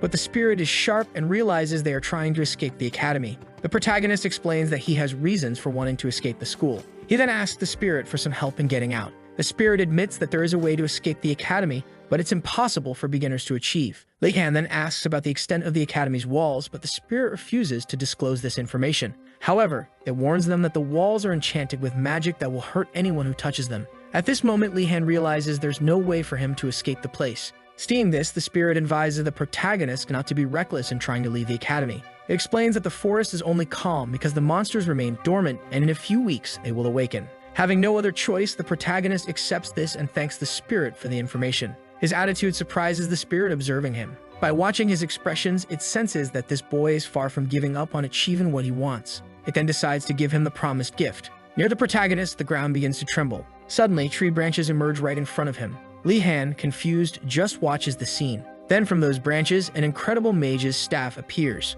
Artifacts in this world are practically the hands and feet for mages, and among all artifacts, the staff is the most important. Despite this, no student has received a satisfactory staff from the academy. But now the protagonist has received a new incredible staff. Li Han and his friends marvel at the new staff as the spirit asks what he thinks of it. The protagonist's response is that the staff feels warm and full of life. His answer surprises the spirit once again. It realizes that the boy in front of it is much more special than he seems. After all, it shouldn't be possible to easily detect the mana in that staff possessed by a spirit. The spirit then tells the protagonist that he will discover the staff's true potential once he starts using it. But its demeanor reminds the spirit of someone from its past, a crazy boy from 100 years ago from the ward and his family. Without them even noticing, time passes and it is already morning. With this, the spirit tells them it is time to return. It then uses a spiritual magic that expels everyone from the area. As the spirit expels everyone, it warns the protagonist to never use magic in that place because his magic is too powerful and could awaken the nearby trees. It then throws everyone back into the forest. They are tossed brutally to the ground. But before leaving, the spirit asks the protagonist to remember the riddle it gave earlier, claiming that this riddle will become an important answer for his future development. When they return to the forest, there are no skeletons left, so they all descend the mountain back to their towers. Later, the protagonist goes to his bed to rest. Suddenly, someone comes running toward the protagonist's room. This person knocks on the door while shouting for the protagonist. Li Han, still sleepy, goes to the door to see who is calling him. It's Aizen, saying that something urgent is happening. He explains that the headmaster has ordered everyone to assemble outside. This news alarms the protagonist, making him wonder if the headmaster plans to find all the students who tried to escape the school. With no other options, he decides to act as normal as possible to avoid raising any suspicion. Outside, the entire area is decorated, as if an event or festival is about to take place. Li Han and his friends are confused, not understanding what is happening, until the protagonist notices that the place looks more like a festival than anything else. He thinks that maybe the headmaster isn't planning to find the students who tried to escape. Then the headmaster arrives with a smile. He asks everyone to pay attention to him, and he announces that the Empire's priests are visiting them for the weekend, asking everyone to welcome them with applause. Li Han, for his part, wonders if all this is just to welcome the priests. Meanwhile, one of the priestesses thanks the headmaster for taking some time to receive them at the academy. The headmaster responds, saying he is happy that the priestess acknowledges his efforts. Immediately after, the headmaster asks the priestess to inform the emperor that the academy needs new funds to decipher ancient magics. But the priestess replies that such matters are beyond her authority. Seeing this conversation unfold, the protagonist finally understands the headmaster's true intentions and thinks about how it's exactly like what happened in his past life. The priestess then changes the subject and returns to thanking the students for welcoming them. She mentions that they are merely servants who respond to various requests across the empire. However, Li Han notices that none of them are ordinary individuals and that they possess an incredible amount of mana around them. He also notices that they are different from mages, but his thoughts are interrupted by the headmaster, who suddenly appears beside him. This makes him wonder how long the headmaster had been standing there. The headmaster begins to speak about the peculiarity of a priest's mana, explaining that it is actually called divine power. The protagonist then says he finally understands why the priests gave him a strange feeling, and this prompts the headmaster to ask if he can detect mana. After this, the protagonist feels nervous and starts avoiding eye contact, but the headmaster keeps staring at him. The headmaster remarks that there aren't many students in the academy who can detect mana and asks why he tries so hard to hide his talent. Li Han responds that he still feels like something is missing in him, but the headmaster tries to convince him that there's nothing lacking and that he needs to be confident. Yet Li Han remains unsure of the headmaster's true intentions. The protagonist then changes the subject, mentioning that this is his first time meeting a priest. The headmaster responds that it's normal for the ward and his family to have no contact with priests. He adds that intelligent people like them don't need knowledge of fate or belief in God. Li Han recalls that his father disliked religion, and he even considers that there might be many rumors suggesting that the ward and his family is not fond of priests. Based on this, he decides to hide his family name from the priests.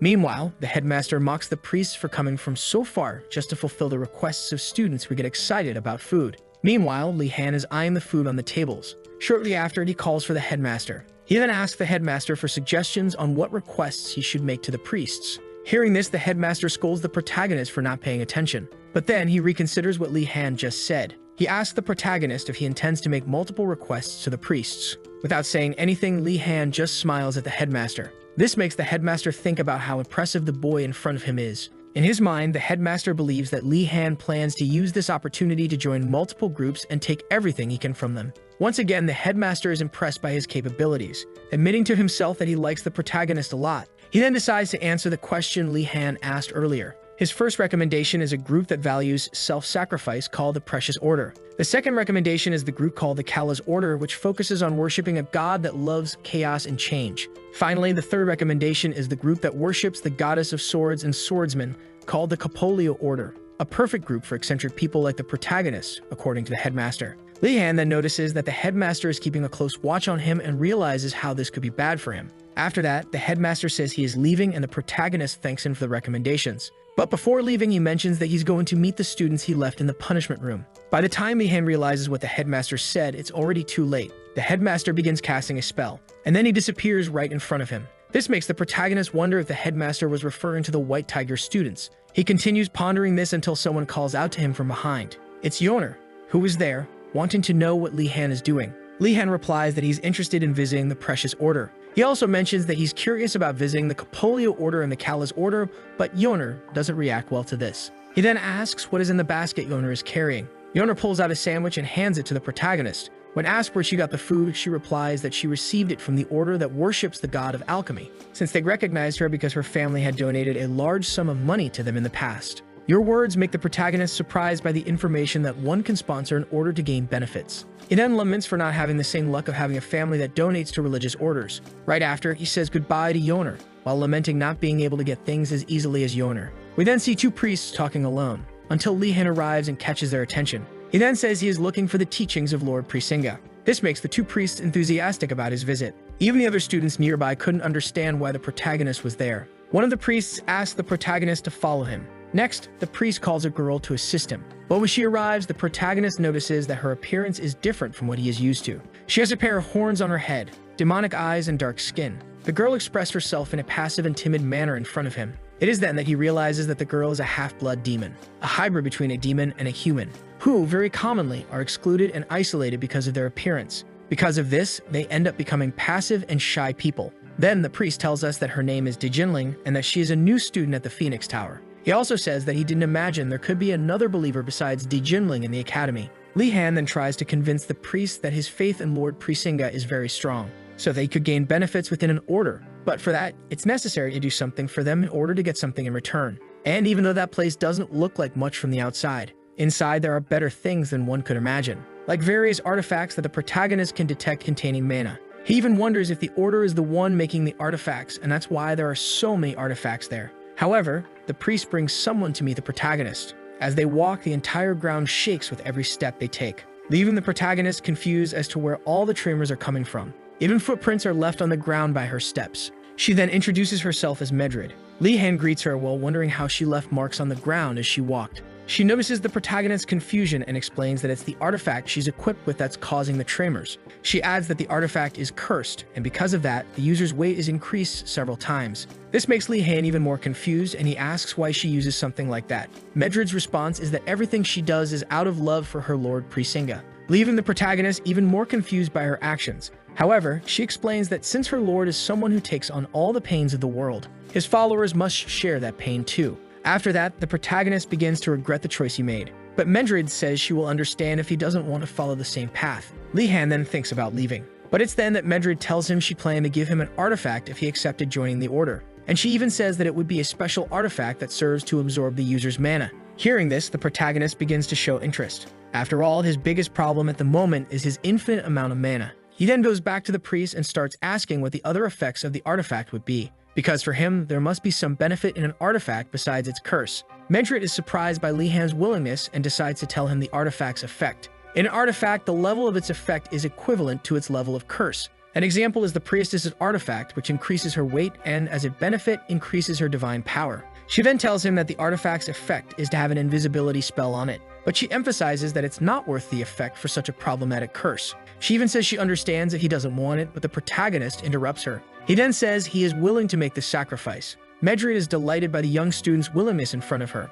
She even says she feels embarrassed for not realizing how powerful Li Han's faith and sincerity are. However, for the protagonist, it's different, because for him, the invisibility spell will be of great use. Therefore, the priestess happily agrees to give the artifact to him. The artifact is a belt that once belonged to Lord Presinga. Two priests approach the protagonist when he takes the artifact. The reason for the two approaching is because they are worried about what might happen to Li Han when uses the artifact. However, Li Han doesn't care about them. He equips the artifact on his body. After equipping it, he asks how to activate the invisibility. But the priests beside him are surprised that nothing happened to the protagonist. This even makes the protagonist ask if something was supposed to happen. However, the priestess says there's nothing wrong and then explains to him where the invisibility spell is located. In her mind, the priestess believes it was her god who sent someone as incredible as Li Han to them.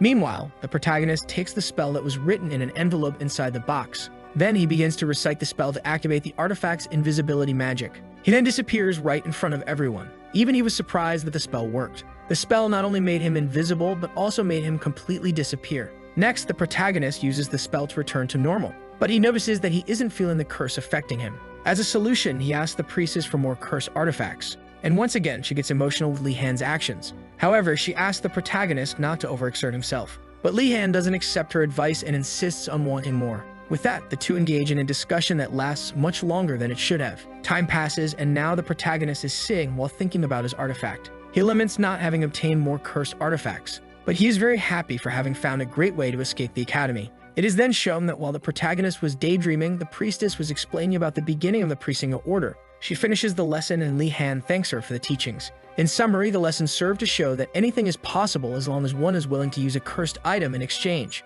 When the protagonist is about to leave, he is stopped by the priestess. Before he goes, she asks him to take a basket of food with him, saying it is a gift for him. This makes him even happier for having joined that group. At the same time, someone pokes the protagonist in the back. It was the half-demon girl also offering him a basket of food. But Li Han asks why she is giving him her basket.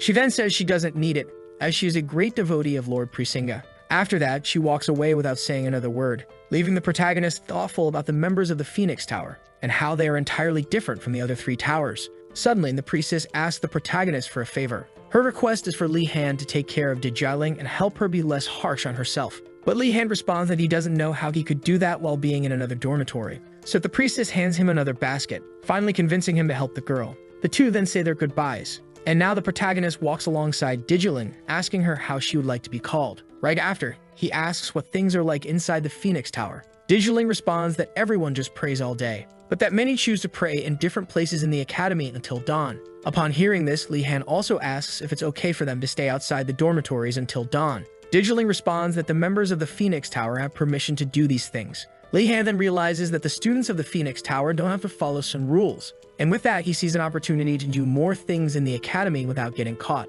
With this, the protagonist asks Dajiling for a priest robe for himself. A look of disdain is directed at the protagonist by Dajiling. Soon after, she says that the robes won't help him overcome the artifact's curse, but Li Han states that he only wants the robes to get even closer to Lord Presinga, and so he convinces the girl to bring the robes for him. After that, he thanks her, while celebrating for having more means to escape the academy. Right after, he asks if she's been eating well. She responds that she is satisfied with the amount of food she has. But Li Han says that the priestess was worried about her behavior, eventually asking for his help to take care of her. Li Han then suggests that she should eat with him from time to time, thus avoiding causing concerns to the priestess. Dajiling accepts the proposal, but with a bit of hesitation. The protagonist, however, is satisfied with her response, even more so because she gave him some gifts. However, the protagonist shows a reaction of someone who is planning something more with this. Later that same night, the teachers are gathered in the staff room. We then see the alchemy professor drinking his tea. He thinks about how the tea has improved since the protagonist joined the academy, but shortly after, he asks why they are gathered there. Garcia says he believes it's because of the basic writing training. He then asks the headmaster if he has already chosen the teacher for those classes, but Yurigom says he already has a teacher for that class.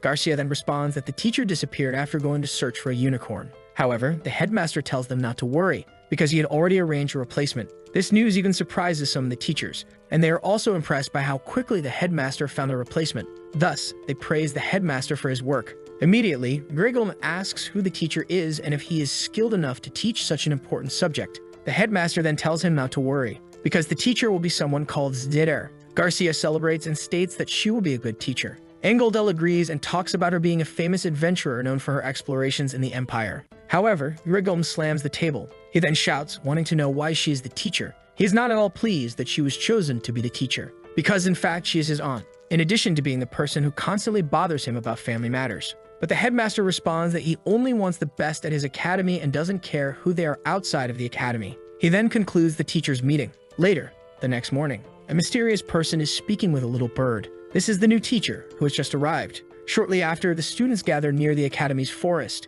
excited about the basic writing training classes. Even the protagonist notices that the nobles are excited, and so he builds up the expectation that the classes will be peaceful. But suddenly, something huge flies above the clouds. Then a massive bird appears, screeching in the sky. The students, confused, search for the source of the sound. When they look up, they see a giant bird coming in their direction, getting closer and closer. Gainando begins to panic at the sight of the creature, until suddenly it starts chasing him as if he were its prey. It then captures him in its claws, and flies away with Gainando in its grasp. Extremely frightened, Gainando pleads for help from his friends, but his friends can only stand paralyzed, not knowing what to do. It is then that the protagonist instructs everyone to stay still and not draw the bird's attention. Thus, they immediately crouch down. For Li-Han, it's just another normal day in Imroverd. The bird flies over the students, searching for more prey, while the protagonist wonders where this creature came from. One of the students suddenly starts shouting, complaining about the lack of safety at the so-called best magic academy in the Empire, while his friend beside him begs him to stay quiet and not attract the bird's attention. However, it was already too late and the bird appears in front of them. Thus, the two panic, and the bird captures another student. But this time, the one who was caught was the boy who had remained silent and did nothing. The bird then flies away with two students captured, but the protagonist wonders why the bird targeted the other boy instead of the one making noise. It is then that he notices something, and he discovers what was happening. There was a similarity between the two captured students. They both had shiny hair. Noticing this, the protagonist instructs everyone to cover their hair. After that, someone comes up behind him, praising him for his actions. Li-Han looks at the person but doesn't recognize who it is. He even asks who this person might be. But before she could say anything, she's interrupted. Two students from the Blue Dragon Tower shout in her direction, insulting her for being from the Tiger Tower and claiming that she's only there to bother the protagonist. They then shout for everyone around to attack her. But she says she is now on Giselle's side, and at that very moment, someone steps in front of her. It is the princess, telling everyone not to attack her, leaving the students unsure of what to do. Li-Han asks if the two know each other. The person then introduces herself as the princess's knight, named Rowena. Li-Han remembers that there shouldn't be servants in the academy and realizes that there are loopholes in the academy's rules. If a servant entered as a student, the academy couldn't do anything to stop it. He then thinks about how pathetic Gainando is for not even being able to use the same method his sister did. Rowena then asks the protagonist for help. Right after, she points out that the bird slows down after capturing two students. With that, he gets an idea. The plan consists of Li-Han leading all the students to stop the bird. However, the protagonist is confused by this suggestion. He doesn't see any reason to do something like that. But then the other students start saying they support the idea of the Great Warden as leading them. Meanwhile, the protagonist can only think negatively about it. But, unfortunately for Li-Han, everyone is already shouting, asking for his orders. Seeing that there isn't much choice, and even feeling uncomfortable with all of this, Li-Han finally decides to lead the group. Meanwhile, the knight watches him attentively from behind. We are then shown a few days before this event, with Rowena upset that the class leader is a wardeness instead of the princess. To him, the princess is someone destined to take the lead since childhood. So he crumples the letter he received, and decides to investigate the wardeness he has heard so much about on his own. Back to the present, Rowena is eager to discover the protagonist's secret, but he has no idea that all the students' confidence in Li-Han came from him selling them meat at the beginning. Now, everyone gathers around the protagonist, listening to his plan. He then asks if anyone has a shiny object. One of the students gives him a mirror. Thus, the protagonist puts his plan to action. The protagonist then draws the bird's attention while pointing the mirror in its direction, while shouting that he has what the bird wants. Successfully, he catches the bird's attention, and so the bird flies in his direction. Li-Han shouts for everyone to get ready, telling them to form a wall standing side by side, while he hides behind them until the bird gets close. Quickly, the bird approaches them, until Li-Han stands up, and then uses his light magic, right in the bird's face, blinding the bird with the light, causing it to fly away in fear. After that, the protagonist shrinks his staff to store it, thinking about how the decision to scare the bird was the best choice to make. At the same time, the students are praising the protagonist for managing to scare the bird.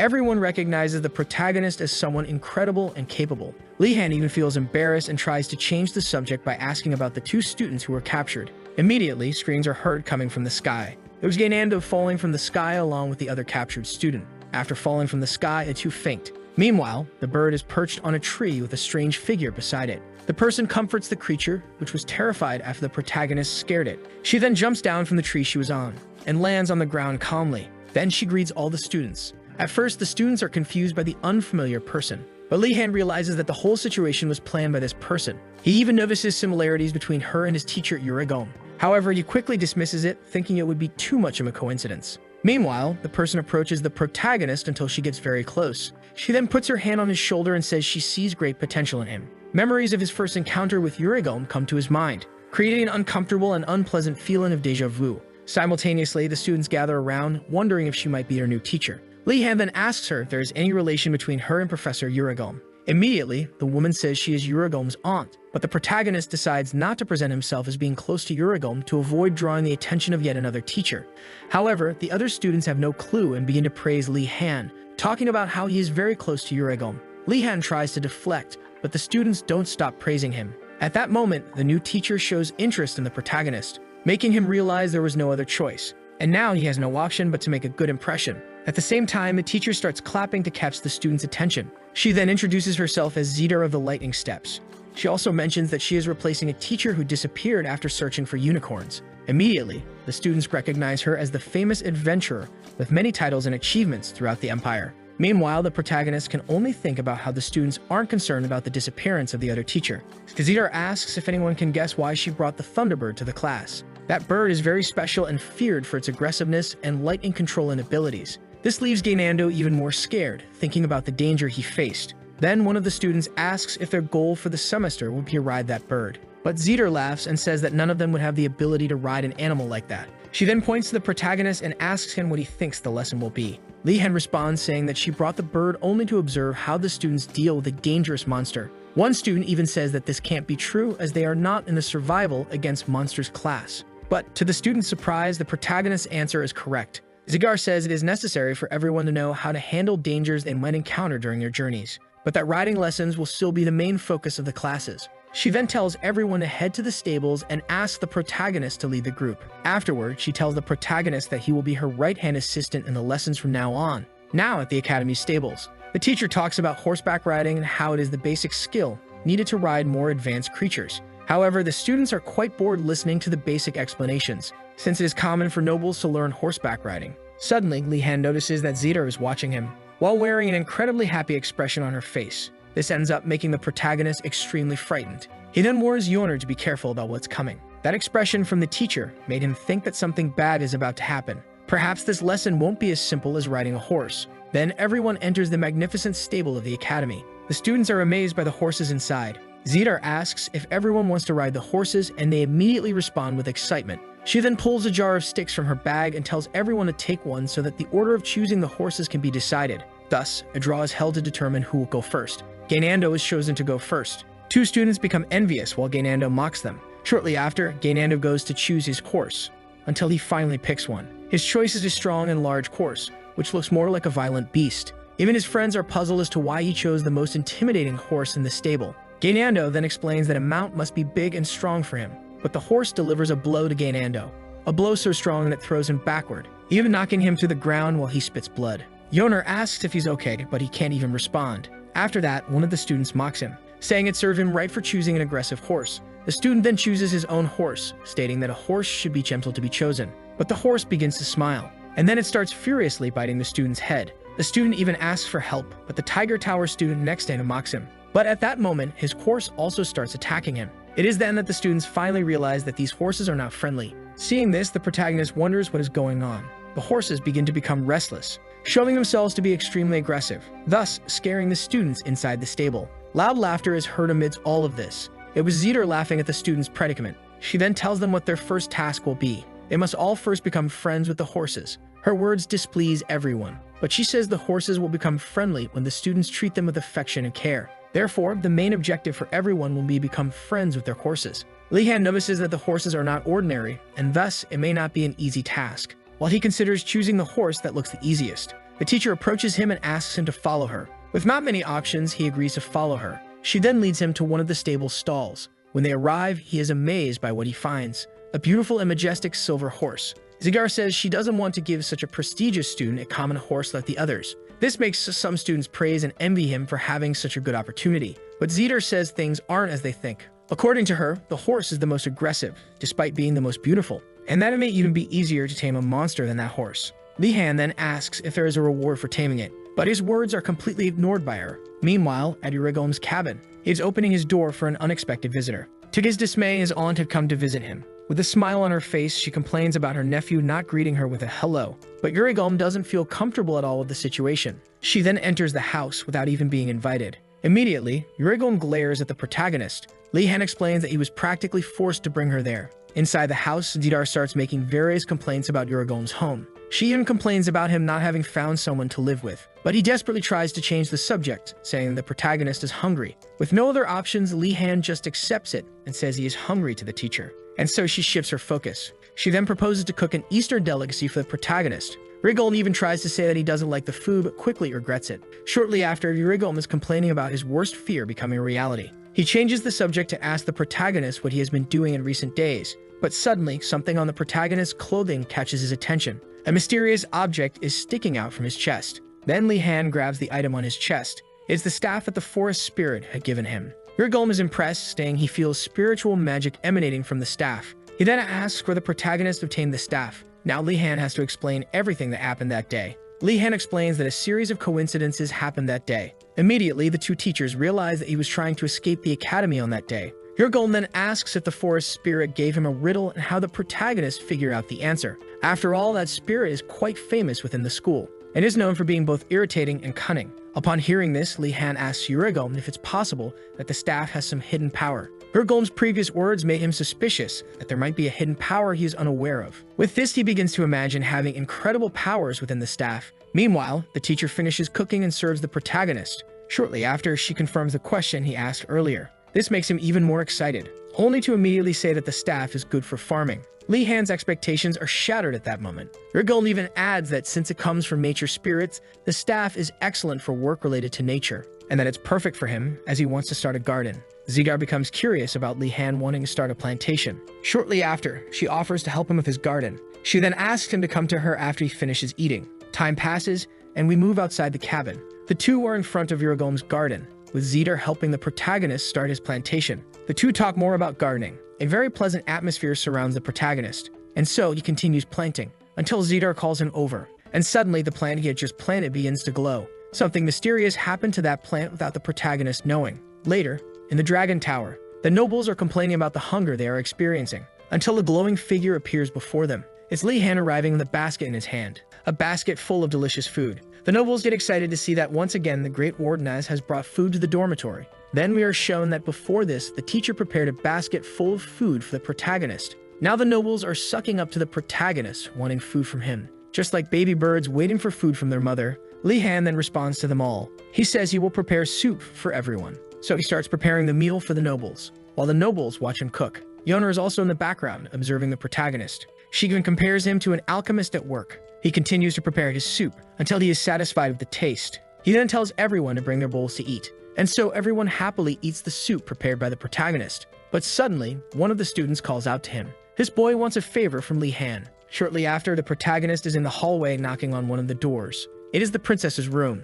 She then goes to the door and answers the protagonist. Li-Han says he has prepared a meal for her, but she doesn't believe him at first. Then Li-Han says he has already cooked for all the other students, and now it's her turn to eat. So he insists that she try it. She then takes a small spoonful to taste. To her surprise, the food is excellent. It even makes her feel like she's in paradise. Li-Han notices that she was so hungry that she didn't even wait for him to leave before trying the food. After that, she thanks him for the meal and says that she will repay him eventually. Shortly after, Li-Han returns to the lounge of the tower. There, the boy who had asked him for a favor is waiting. The boy and another girl thank the protagonist for going to the princess and giving her food. He even asked the protagonist to do it more often, while promising to pay double for the favors. His proposal excites the protagonist, making him accept right away. After that, Li-Han notices how worried they were about the princess, and realizes how important the royal family is in the empire. Back in Greg Sangrando's class, Greg seems uneasy with the presence of that peculiar boy. In his contract with the school, he has no obligation to retain or gather students for his class.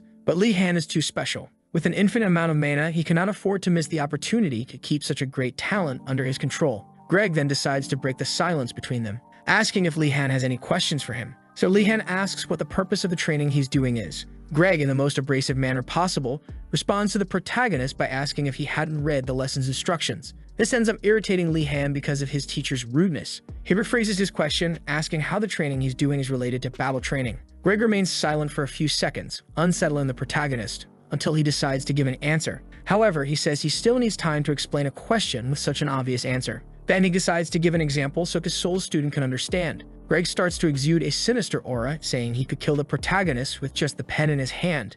Simultaneously, the protagonist thinks about how that is a terrible and frightening example his teacher is giving. Right afterward, Greg says that all that is necessary is something that can be used to kill, and that all the training involving making the sphere spin is, in fact, training to amplify the power of projection magic, because even a basic spell can have its power vary depending on the user's level of magical control. Just like a mage who doesn't understand the fundamentals would struggle in battles, especially in high-pressure environments such as a battle for survival, something that wouldn't happen with a well-trained mage. Greg then demonstrates what a well-trained mage is capable of. He focuses to cast a spell. Next, a spell quickly passes by the protagonist. Then it ricochets throughout the classroom. Li-Han is even startled by the aggressiveness of the spell, but when he looks around, he notices that there is no destruction where the spell hit. He wonders what the teacher could have done to prevent everything around from breaking. But before he reaches a conclusion, Greg appears beside him, saying that a well-trained mage is capable of doing things like what he just did. Li-Han is astonished by how easily Greg did all that, while Greg expresses his annoyance at having to explain the obvious in his class. After that, Greg returns to his desk, while Li-Han begins to pay closer attention to Greg and his teachings. From now on, these lessons seem to have much more meaning and importance. With this in mind, the protagonist decides to delve deeper into the lesson, so he asks Greg to answer another of his questions. Li-Han then talks about his experience with basic control magic and how he managed to use it for a moment before losing control of the magic. Greg then says he thinks the cause is that the protagonist has more mana than usual. This leaves the protagonist surprised that Greg figured it out so quickly, and it also gives him some hope that perhaps Greg might be able to solve his problem. Greg then extends his hand toward the protagonist. He grabs his left arm. Then he uses mana drain magic. Suddenly, all the mana around begins to be sucked into Greg. Li-Han doesn't understand what's happening. Mana drain is a powerful and evil spell used to absorb the mana of its target. Li-Han panics upon seeing his teacher use such a terrifying spell on a simple student like him. But Greg simply tells the protagonist to stay quiet. Then something surprises Greg. He finds himself confronted with an infinite ocean of mana. Returning to reality, something seems to have happened to Greg. He suddenly collapses to the ground for no apparent reason. Li-Han quickly asks if he's okay, but Greg gestures to the protagonist. He then says he's fine. He explains that he was trying to reduce the protagonist's mana to help him, which caused him to lose consciousness for a few seconds, something that happens when someone tries to measure an amount of mana greater than they can handle. But fortunately, he is a teacher and knows how to manage these situations. After what happened, the protagonist wonders how far the limit of his mana extends. Li-Han comes to terms with the fact that he may never find a solution for his problem with his enormous amount of mana. However, to his delight, Greg says there is still a solution. Greg then asks if he has ever tried using basic control magic to make an object fly toward him. Li-Han recalls what has happened before and responds that he hasn't, but Greg tells him that this would be instinct, because the object will be controlled by instinct if the user loses control. Upon hearing this, the protagonist begins to think that perhaps he subconsciously wanted to hit his targets in the head. Greg explains that instincts can be powerful and can be used to enhance the user's mana control skills. After all this explanation, the protagonist becomes even more excited about Greg's teachings. Greg grabs another orb and asks if the protagonist is ready, but Li-Han is confused as orbs begin to spin around him. Greg then says he will aim all those orbs at the protagonist's face and that he should use magic to defend himself. Li-Han starts to panic at the situation, but Greg doesn't listen and quickly throws an orb in his direction. Thus begins another hellish training session at the school, where all the teachers are insane. At the end of the training with Greg, Li-Han is kneeling on the ground, with Greg telling the protagonist that he has just gained more knowledge about mana control, while Li-Han bitterly regrets ever putting any trust in having a good lesson at this infernal school. Greg then extends his hand to the protagonist, and says he doesn't need any gratitude from him as he learned on his own. Li-Han tries to be polite and refrains from cursing the teacher for almost killing him. Greg then picks up another ball, but this time he says it's a regular iron ball. He then asks the protagonist to use his basic control magic on the ball. Li-Han is confused, but he quickly grabs his wand to cast the spell. He uses control magic on the ball. Greg instructs him to move the ball as he commands. He then tells Li-Han to perform various movements with the ball. Shortly after, he tells him to stop. He then advises Li-Han to use the iron ball for training instead of the spiritual stone from before. But before that, he asks the protagonist to try making a circle with the spiritual stone as he still doesn't feel confident. When Li-Han begins using the magic, he notices that it is easier to control the orb than before. Greg explains that experiences like those Li-Han had have helped him improve as a mage, and that the orb is merely a support tool for beginner mages without much skill. After the explanation, he asks Li-Han to try the same with the iron ball. He then says he will provide more challenges as the protagonist progresses in his skills. However, this isn't encouraging news for his only student. Greg suddenly thinks about the types of people in the world, those who fall into despair in life or death situations. and those who know how to react and act in desperate situations. Li-Han belongs to the second category and has great potential to become a battle mage. With this, Greg decides that he will teach in the most effective way to ensure his only student becomes a great mage. Later that same day, Li-Han meets with Digiling. The two greet each other, but Digiling notices something about the protagonist. She sees that he is in terrible shape and asks if something happened to him. The conversation shifts and Digiling gives the protagonist the priest's robe he had requested. As a gesture of thanks, he offers her a cheese bread, but she declines, saying it's not necessary, because her lord is suffering at this moment and she shouldn't eat while that happens. Seeing this, the protagonist realizes it won't be easy to help this girl. She even tells him to offer the bread to someone else while she pulls something out of her bag. She then takes out a cup and says she only needs tea to sustain herself. Immediately, the protagonist offers to make the tea for her. She asks if he really wants to make tea for her, and he instantly affirms that he does. Right after that, he starts thinking about which types of tea priests like to drink, and he wonders if perhaps Digiling is already expecting one of them. However, she is completely mistaken. What Li-Han is about to make is entirely different from what she could expect. But Digiling notices that the protagonist is adding more spice than usual. She then asks what he's doing. He acts innocent and says he's just making one of his secret recipes. This leaves her flustered without a response. She even tries to criticize, but the protagonist plays the victim pretending to be offended. This leaves her even more unsure of how to respond, making her finally realize she has no choice but to accept. Li-Han finishes preparing the tea and pours it into her cup. He then serves it to her, saying it's a special tea made with milk. Digiling hesitates for a second, but soon decides to try the tea. To her surprise, the flavor is excellent. Different flavors fill her mouth as she savors each sip of the tea. But the happiest one is the protagonist, seeing that he managed to please the girl with his tea. He then decides to make another tea for her. However, it's a different tea with various different ingredients, something that doesn't seem to have pleased Digiling. Digiling asks if it isn't more of a soup rather than tea, but the protagonist plays the victim again. He then tastes the tea with a spoon. Meanwhile, the protagonist is confident that she's enjoying the taste. With this, a smile appears on his face as he observes the entire situation. His plan is to fatten up Digiling with foods disguised as tea. Shortly after, Digiling finishes her soup disguised as tea. She then thanks the protagonist.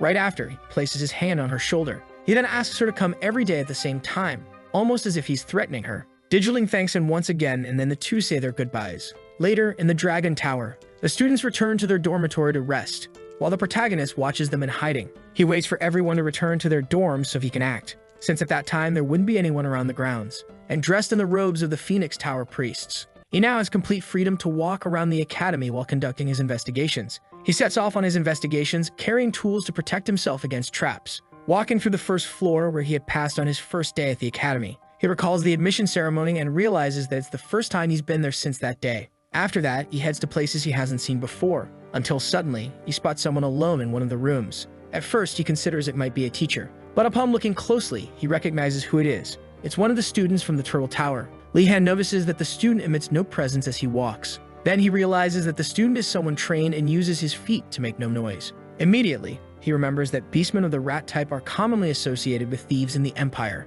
Li-Han hopes that he's just being prejudiced, but the boy's actions match those of a thief, so silently, the protagonist approaches the boy from behind. He then threatens him, saying not to scream if he doesn't want to die. Immediately, the boy is startled, while the protagonist keeps smiling beside him. Shortly after, the two begin talking. The rat boy says he was startled because he thought it was a teacher behind him. Li-Han suggests that they introduce themselves. The rat boy introduces himself first. His name is Rafford, and he is a professional thief from a group called White Crow. His classmates don't treat him badly directly, but there's a strange feeling that lingers between them. So in order to make more friends, he decided to observe the storage areas of the Academy's basic supplies. And that's how he ended up in that place, bringing with him a key he crafted using his skills. Even Li-Han recognizes his skill. Now Rafford asks the protagonist to introduce himself. Li-Han introduces himself with his full name, and once again his family name frightens a student. Li-Han notices he scared him and asks him to calm down. He then proposes that they work together. But Rafford can't believe that someone from high nobility would want to team up with him. To convince him, the protagonist asks him to think about what a student would be doing in such a place so late at night. After that, Rafford realizes that the protagonist is also up to something. Li-Han then asks if he managed to open the door, and Rafford quickly responds that he couldn't, and that he believes the door is protected by magic. This makes Li-Han realize that opening the door won't be easy for them.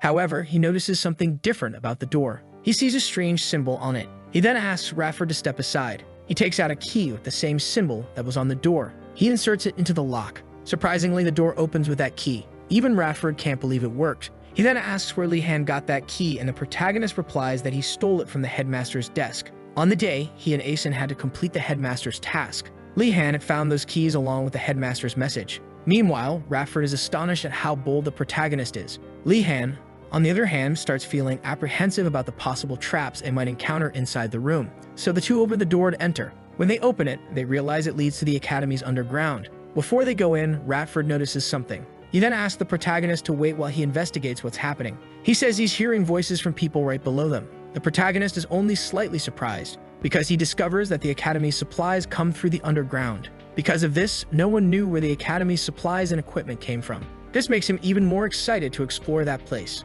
So they proceed to descend into the underground, in search of discovering more about the academy. Shortly after, Radford comments on how dark the environment is even though they haven't descended very far. He decides to use magic to light the place, but immediately, the protagonist stops him from using it. He then warns him, saying that the entire place was designed by the headmaster and that they need to be cautious. Radford realizes he almost made a mistake and apologizes. After that, he starts thinking about how the protagonist knows how to handle such dangerous situations. But something bothers him. He remembers the rumors about the Imperial family suffering at his hands, and even rumors about him managing to defeat the incredible Thunderbird. He then begins to believe the rumors he has heard. Meanwhile, the protagonist urges him to hurry, so the two resume their exploration of the place. They realize that the entire area is a large warehouse for supplies. Li-Han tells them to proceed carefully. Suddenly, all the lanterns light up mysteriously, forcing Li-Han to hide again. It is then that someone begins to approach. Li-Han notices that someone is coming.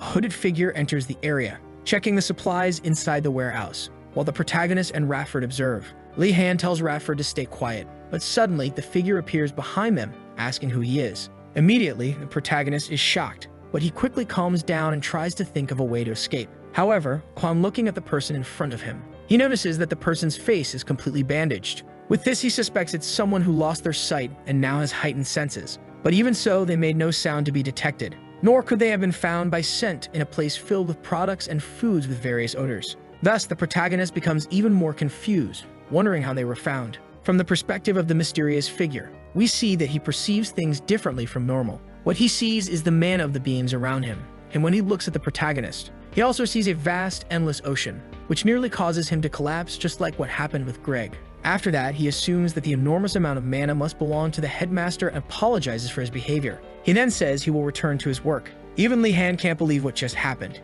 He considers that he may have been mistaken for the headmaster. He also believes he was detected through his mana based on what the guard had said earlier. But soon after, he tells them to keep moving, while lamenting that he can't take anything as everything is checked by the guards. They then continue to search for the source of the items. Suddenly, Radford hears something. He then runs in the direction of the sound and tells the protagonist to follow him. So the two run toward the sound, with Radford leading the way. Li-Han even praises Radford's skills, but he asks why Radford is speaking so formally with him, until he says they've reached the place. The two stop running. However, what they see is a dead end. Radford insists he's sure they're in the right place. Li-Han then notices something on the wall. There's a peculiar block sticking out of it. Since Radford only steals in villages, he wouldn't know about this. Unlike the protagonist who grew up reading various stories from that world. Thus, he notices the block and pushes it like a button. Immediately, the dead end starts to open like a gate. Radford is surprised while the protagonist celebrates that it worked. It is revealed that there is a massive passageway in that place. Seeing this, Radford thinks it might be a way out of the academy.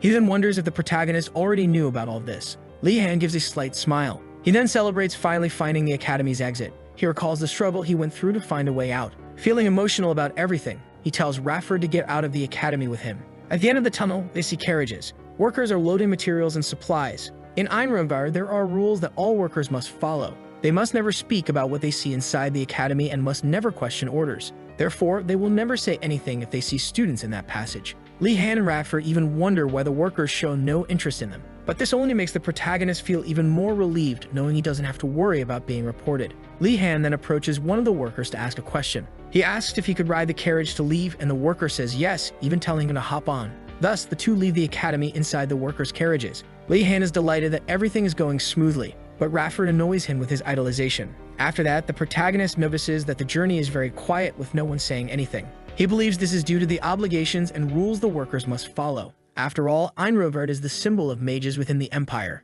Many important items enter and leave the academy, and perhaps this makes the workers even more anxious and concerned about their jobs. But suddenly, the carriage stops. Li-Han looks to see why they stopped. He then sees someone he did not want to encounter, a familiar figure who shouldn't be there. It is Professor Garcia.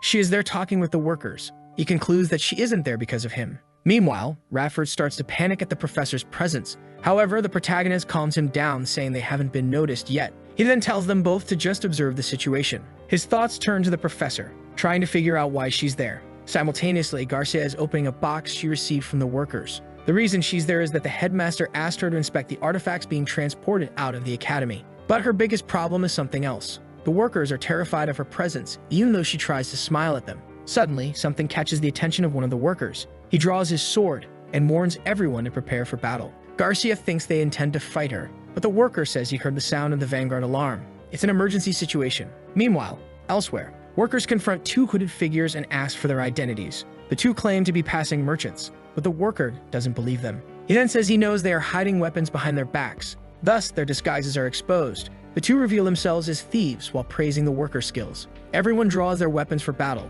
They assume battle positions. Then they shoot at the thieves. Without showing any reaction, the thief easily blocks the arrows with magic. It is then that the workers realize they are not dealing with ordinary thieves. The thief becomes irritated with the workers. He then says that what they are doing is aiding the mages who bring ruin to the Empire. After that, he demands that they lower their weapons and allow them to save the Empire from destruction. But the workers are only frightened by the situation. They believe they are dealing with terrorists. The thief says he's tired of them never heeding his warnings. He then charges at the workers. However, someone appears using magic. They invoke a barrier to protect the workers from the thieves. The thieves attempt to breach the barrier, but it doesn't work. The workers thank Garcia for her help. It is revealed that it was Garcia who cast the barrier. However, she isn't feeling very confident, because they are dealing with highly dangerous mage assassins. She then decides to use a spell that summons magical birds to try and draw the headmaster's attention to the location. Meanwhile, the thieves attempt to break the barrier. They use a magical artifact to shatter it. They position the artifact against the barrier. The artifact begins to drain all the mana from the surroundings, thus sucking the entire barrier into itself. Garcia is alarmed by what is happening. She feels all of her mana being pulled into the artifact. Confronted with the situation, she responds that magic isn't omnipotent. She explains that they are dealing with a rare object capable of absorbing mana from the environment. One of the workers asks what that object is. Garcia replies that it's an ancient relic, a very rare type of treasure that is only found in ancient ruins and dungeons. Now the biggest question is how those thieves possess such a rare object. Garcia is at a loss for what to do as her mana continues to be drained. Then from behind her, someone attacks. One of the thieves strikes her, claiming they are delivering divine punishment against the mages. With nothing she can do, Garcia can only watch as death approaches. But suddenly, something hits the thief's head. A strong blow knocks him out instantly. Garcia and the worker are left confused. They have no idea what happened to the thief. It is then that we see someone standing near the thief's body. It's the protagonist using his invisibility artifact. We go back to 10 minutes earlier. Li-Han and Rafford observe the thieves from a distance. Li-Han tells Rafford to hide and whispers a message in his ear. Rafford is concerned for the protagonist, but he says he has a plan. Li-Han wants those anti-magic organization members stopped at any cost. So he activates his invisibility and rushes to the battlefield. Now back to the present, with one of the thieves already down. Li-Han speaks to the professor and reveals his identity. She asks why she can't see him, and he responds that he's using invisibility magic. Li-Han then asks Garcia to give him orders on what he should do. Garcia refocuses on the battle and tells everyone to prepare to fight again. The workers resume the fight. Garcia tells the protagonist to stay back and avoid getting hurt. But the enemies are too strong and can even defend against the workers' attacks. Li-Han notices how skilled they are in martial arts. He then asks why Garcia isn't using magic, and she explains about the relic in the area. She then asks how the protagonist can maintain his invisibility despite the relic draining all the mana from the surroundings. She suddenly remembers that her student, Wardenez, is different. She then asks the protagonist to lend her some mana. He extends his hand to her, transferring his mana through their touch. This allows Garcia to finally use mana. She then creates a massive ice spear. Li-Han is in awe of Garcia's magical power. Even the thieves are surprised by the spell. Garcia then launches her magic at them. The thieves drop the relic and flee, leaving the relic vulnerable to attack. Garcia then strikes the relic with all her strength, causing it to explode, releasing all the mana it had absorbed. However, her work is not yet done. She casts another spell, summoning an electric wolf. Meanwhile, the thieves decide to escape. While this is happening, the protagonist notices something. Some of Garcia's mana is being drawn elsewhere. It becomes clear that the relic is still functioning. It continues to drain some of Garcia's magic. The protagonist quickly alerts Garcia, but suddenly 4 thieves surround her to attack. A brief distraction was enough to give the thieves time to gather and strike. It is then that the protagonist rushes to help her. He attacks the first thief who approaches. The other 3 are shocked, unable to see who is attacking them. Then one of the thieves declares that it's an invisibility spell. The thief grabs a handful of sand and throws it around until it lands on the protagonist. Li Han is startled by the thieves' quick reaction to him. But there's an even bigger problem that frightens him. One of the thieves exudes a far more murderous aura than the others. With this, he decides to prevent that guy from getting close to the professor. He removes his hood. He dispels his invisibility spell.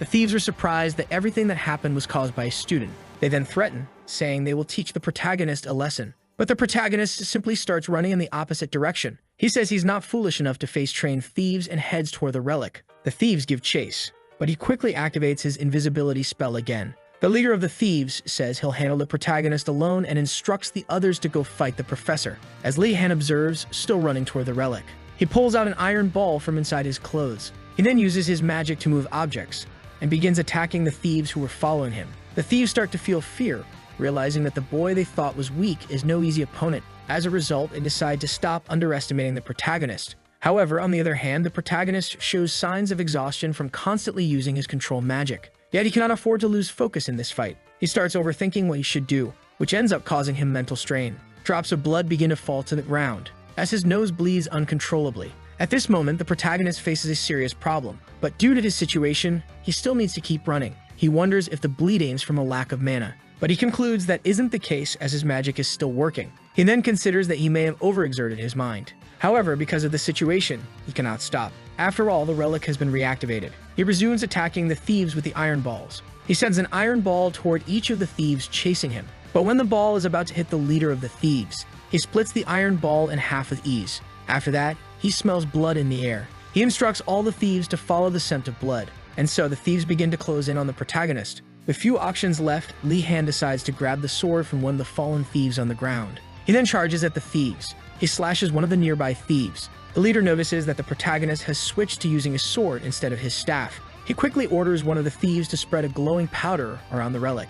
The thief starts scattering the powder everywhere, nearly hitting the protagonist. Li Han notices that his blood became visible after being hit by the thief's powder. Now Li Han is forced to abandon the idea of destroying the relic, until an idea pops into his mind. Meanwhile, the thieves begin to notice a trail of blood left by the protagonist. The leader tells everyone to be cautious. In the midst of their conversation, he notices something unusual. He then warns everyone that the scent of blood is mixed. He tells them to stay calm and proceed with caution. At that moment, one of his comrades is attacked from behind. Another one is knocked to the ground. The leader of the thieves starts to admire the protagonist's skills even more, because despite being pressured by them, Li Han still managed to come up with the idea of hiding among the fallen to mask his scent. The leader then begins to remove his mask while still addressing the protagonist. He then grabs one of the swords from his fallen comrades on the ground. It is then that he introduces himself as Garaxe. He says he will take Li Han seriously from now on. He then tells Li Han not to think he has completely hidden himself from him. He charges toward the protagonist and crosses swords with him. Li Han is frightened, unsure how he was found.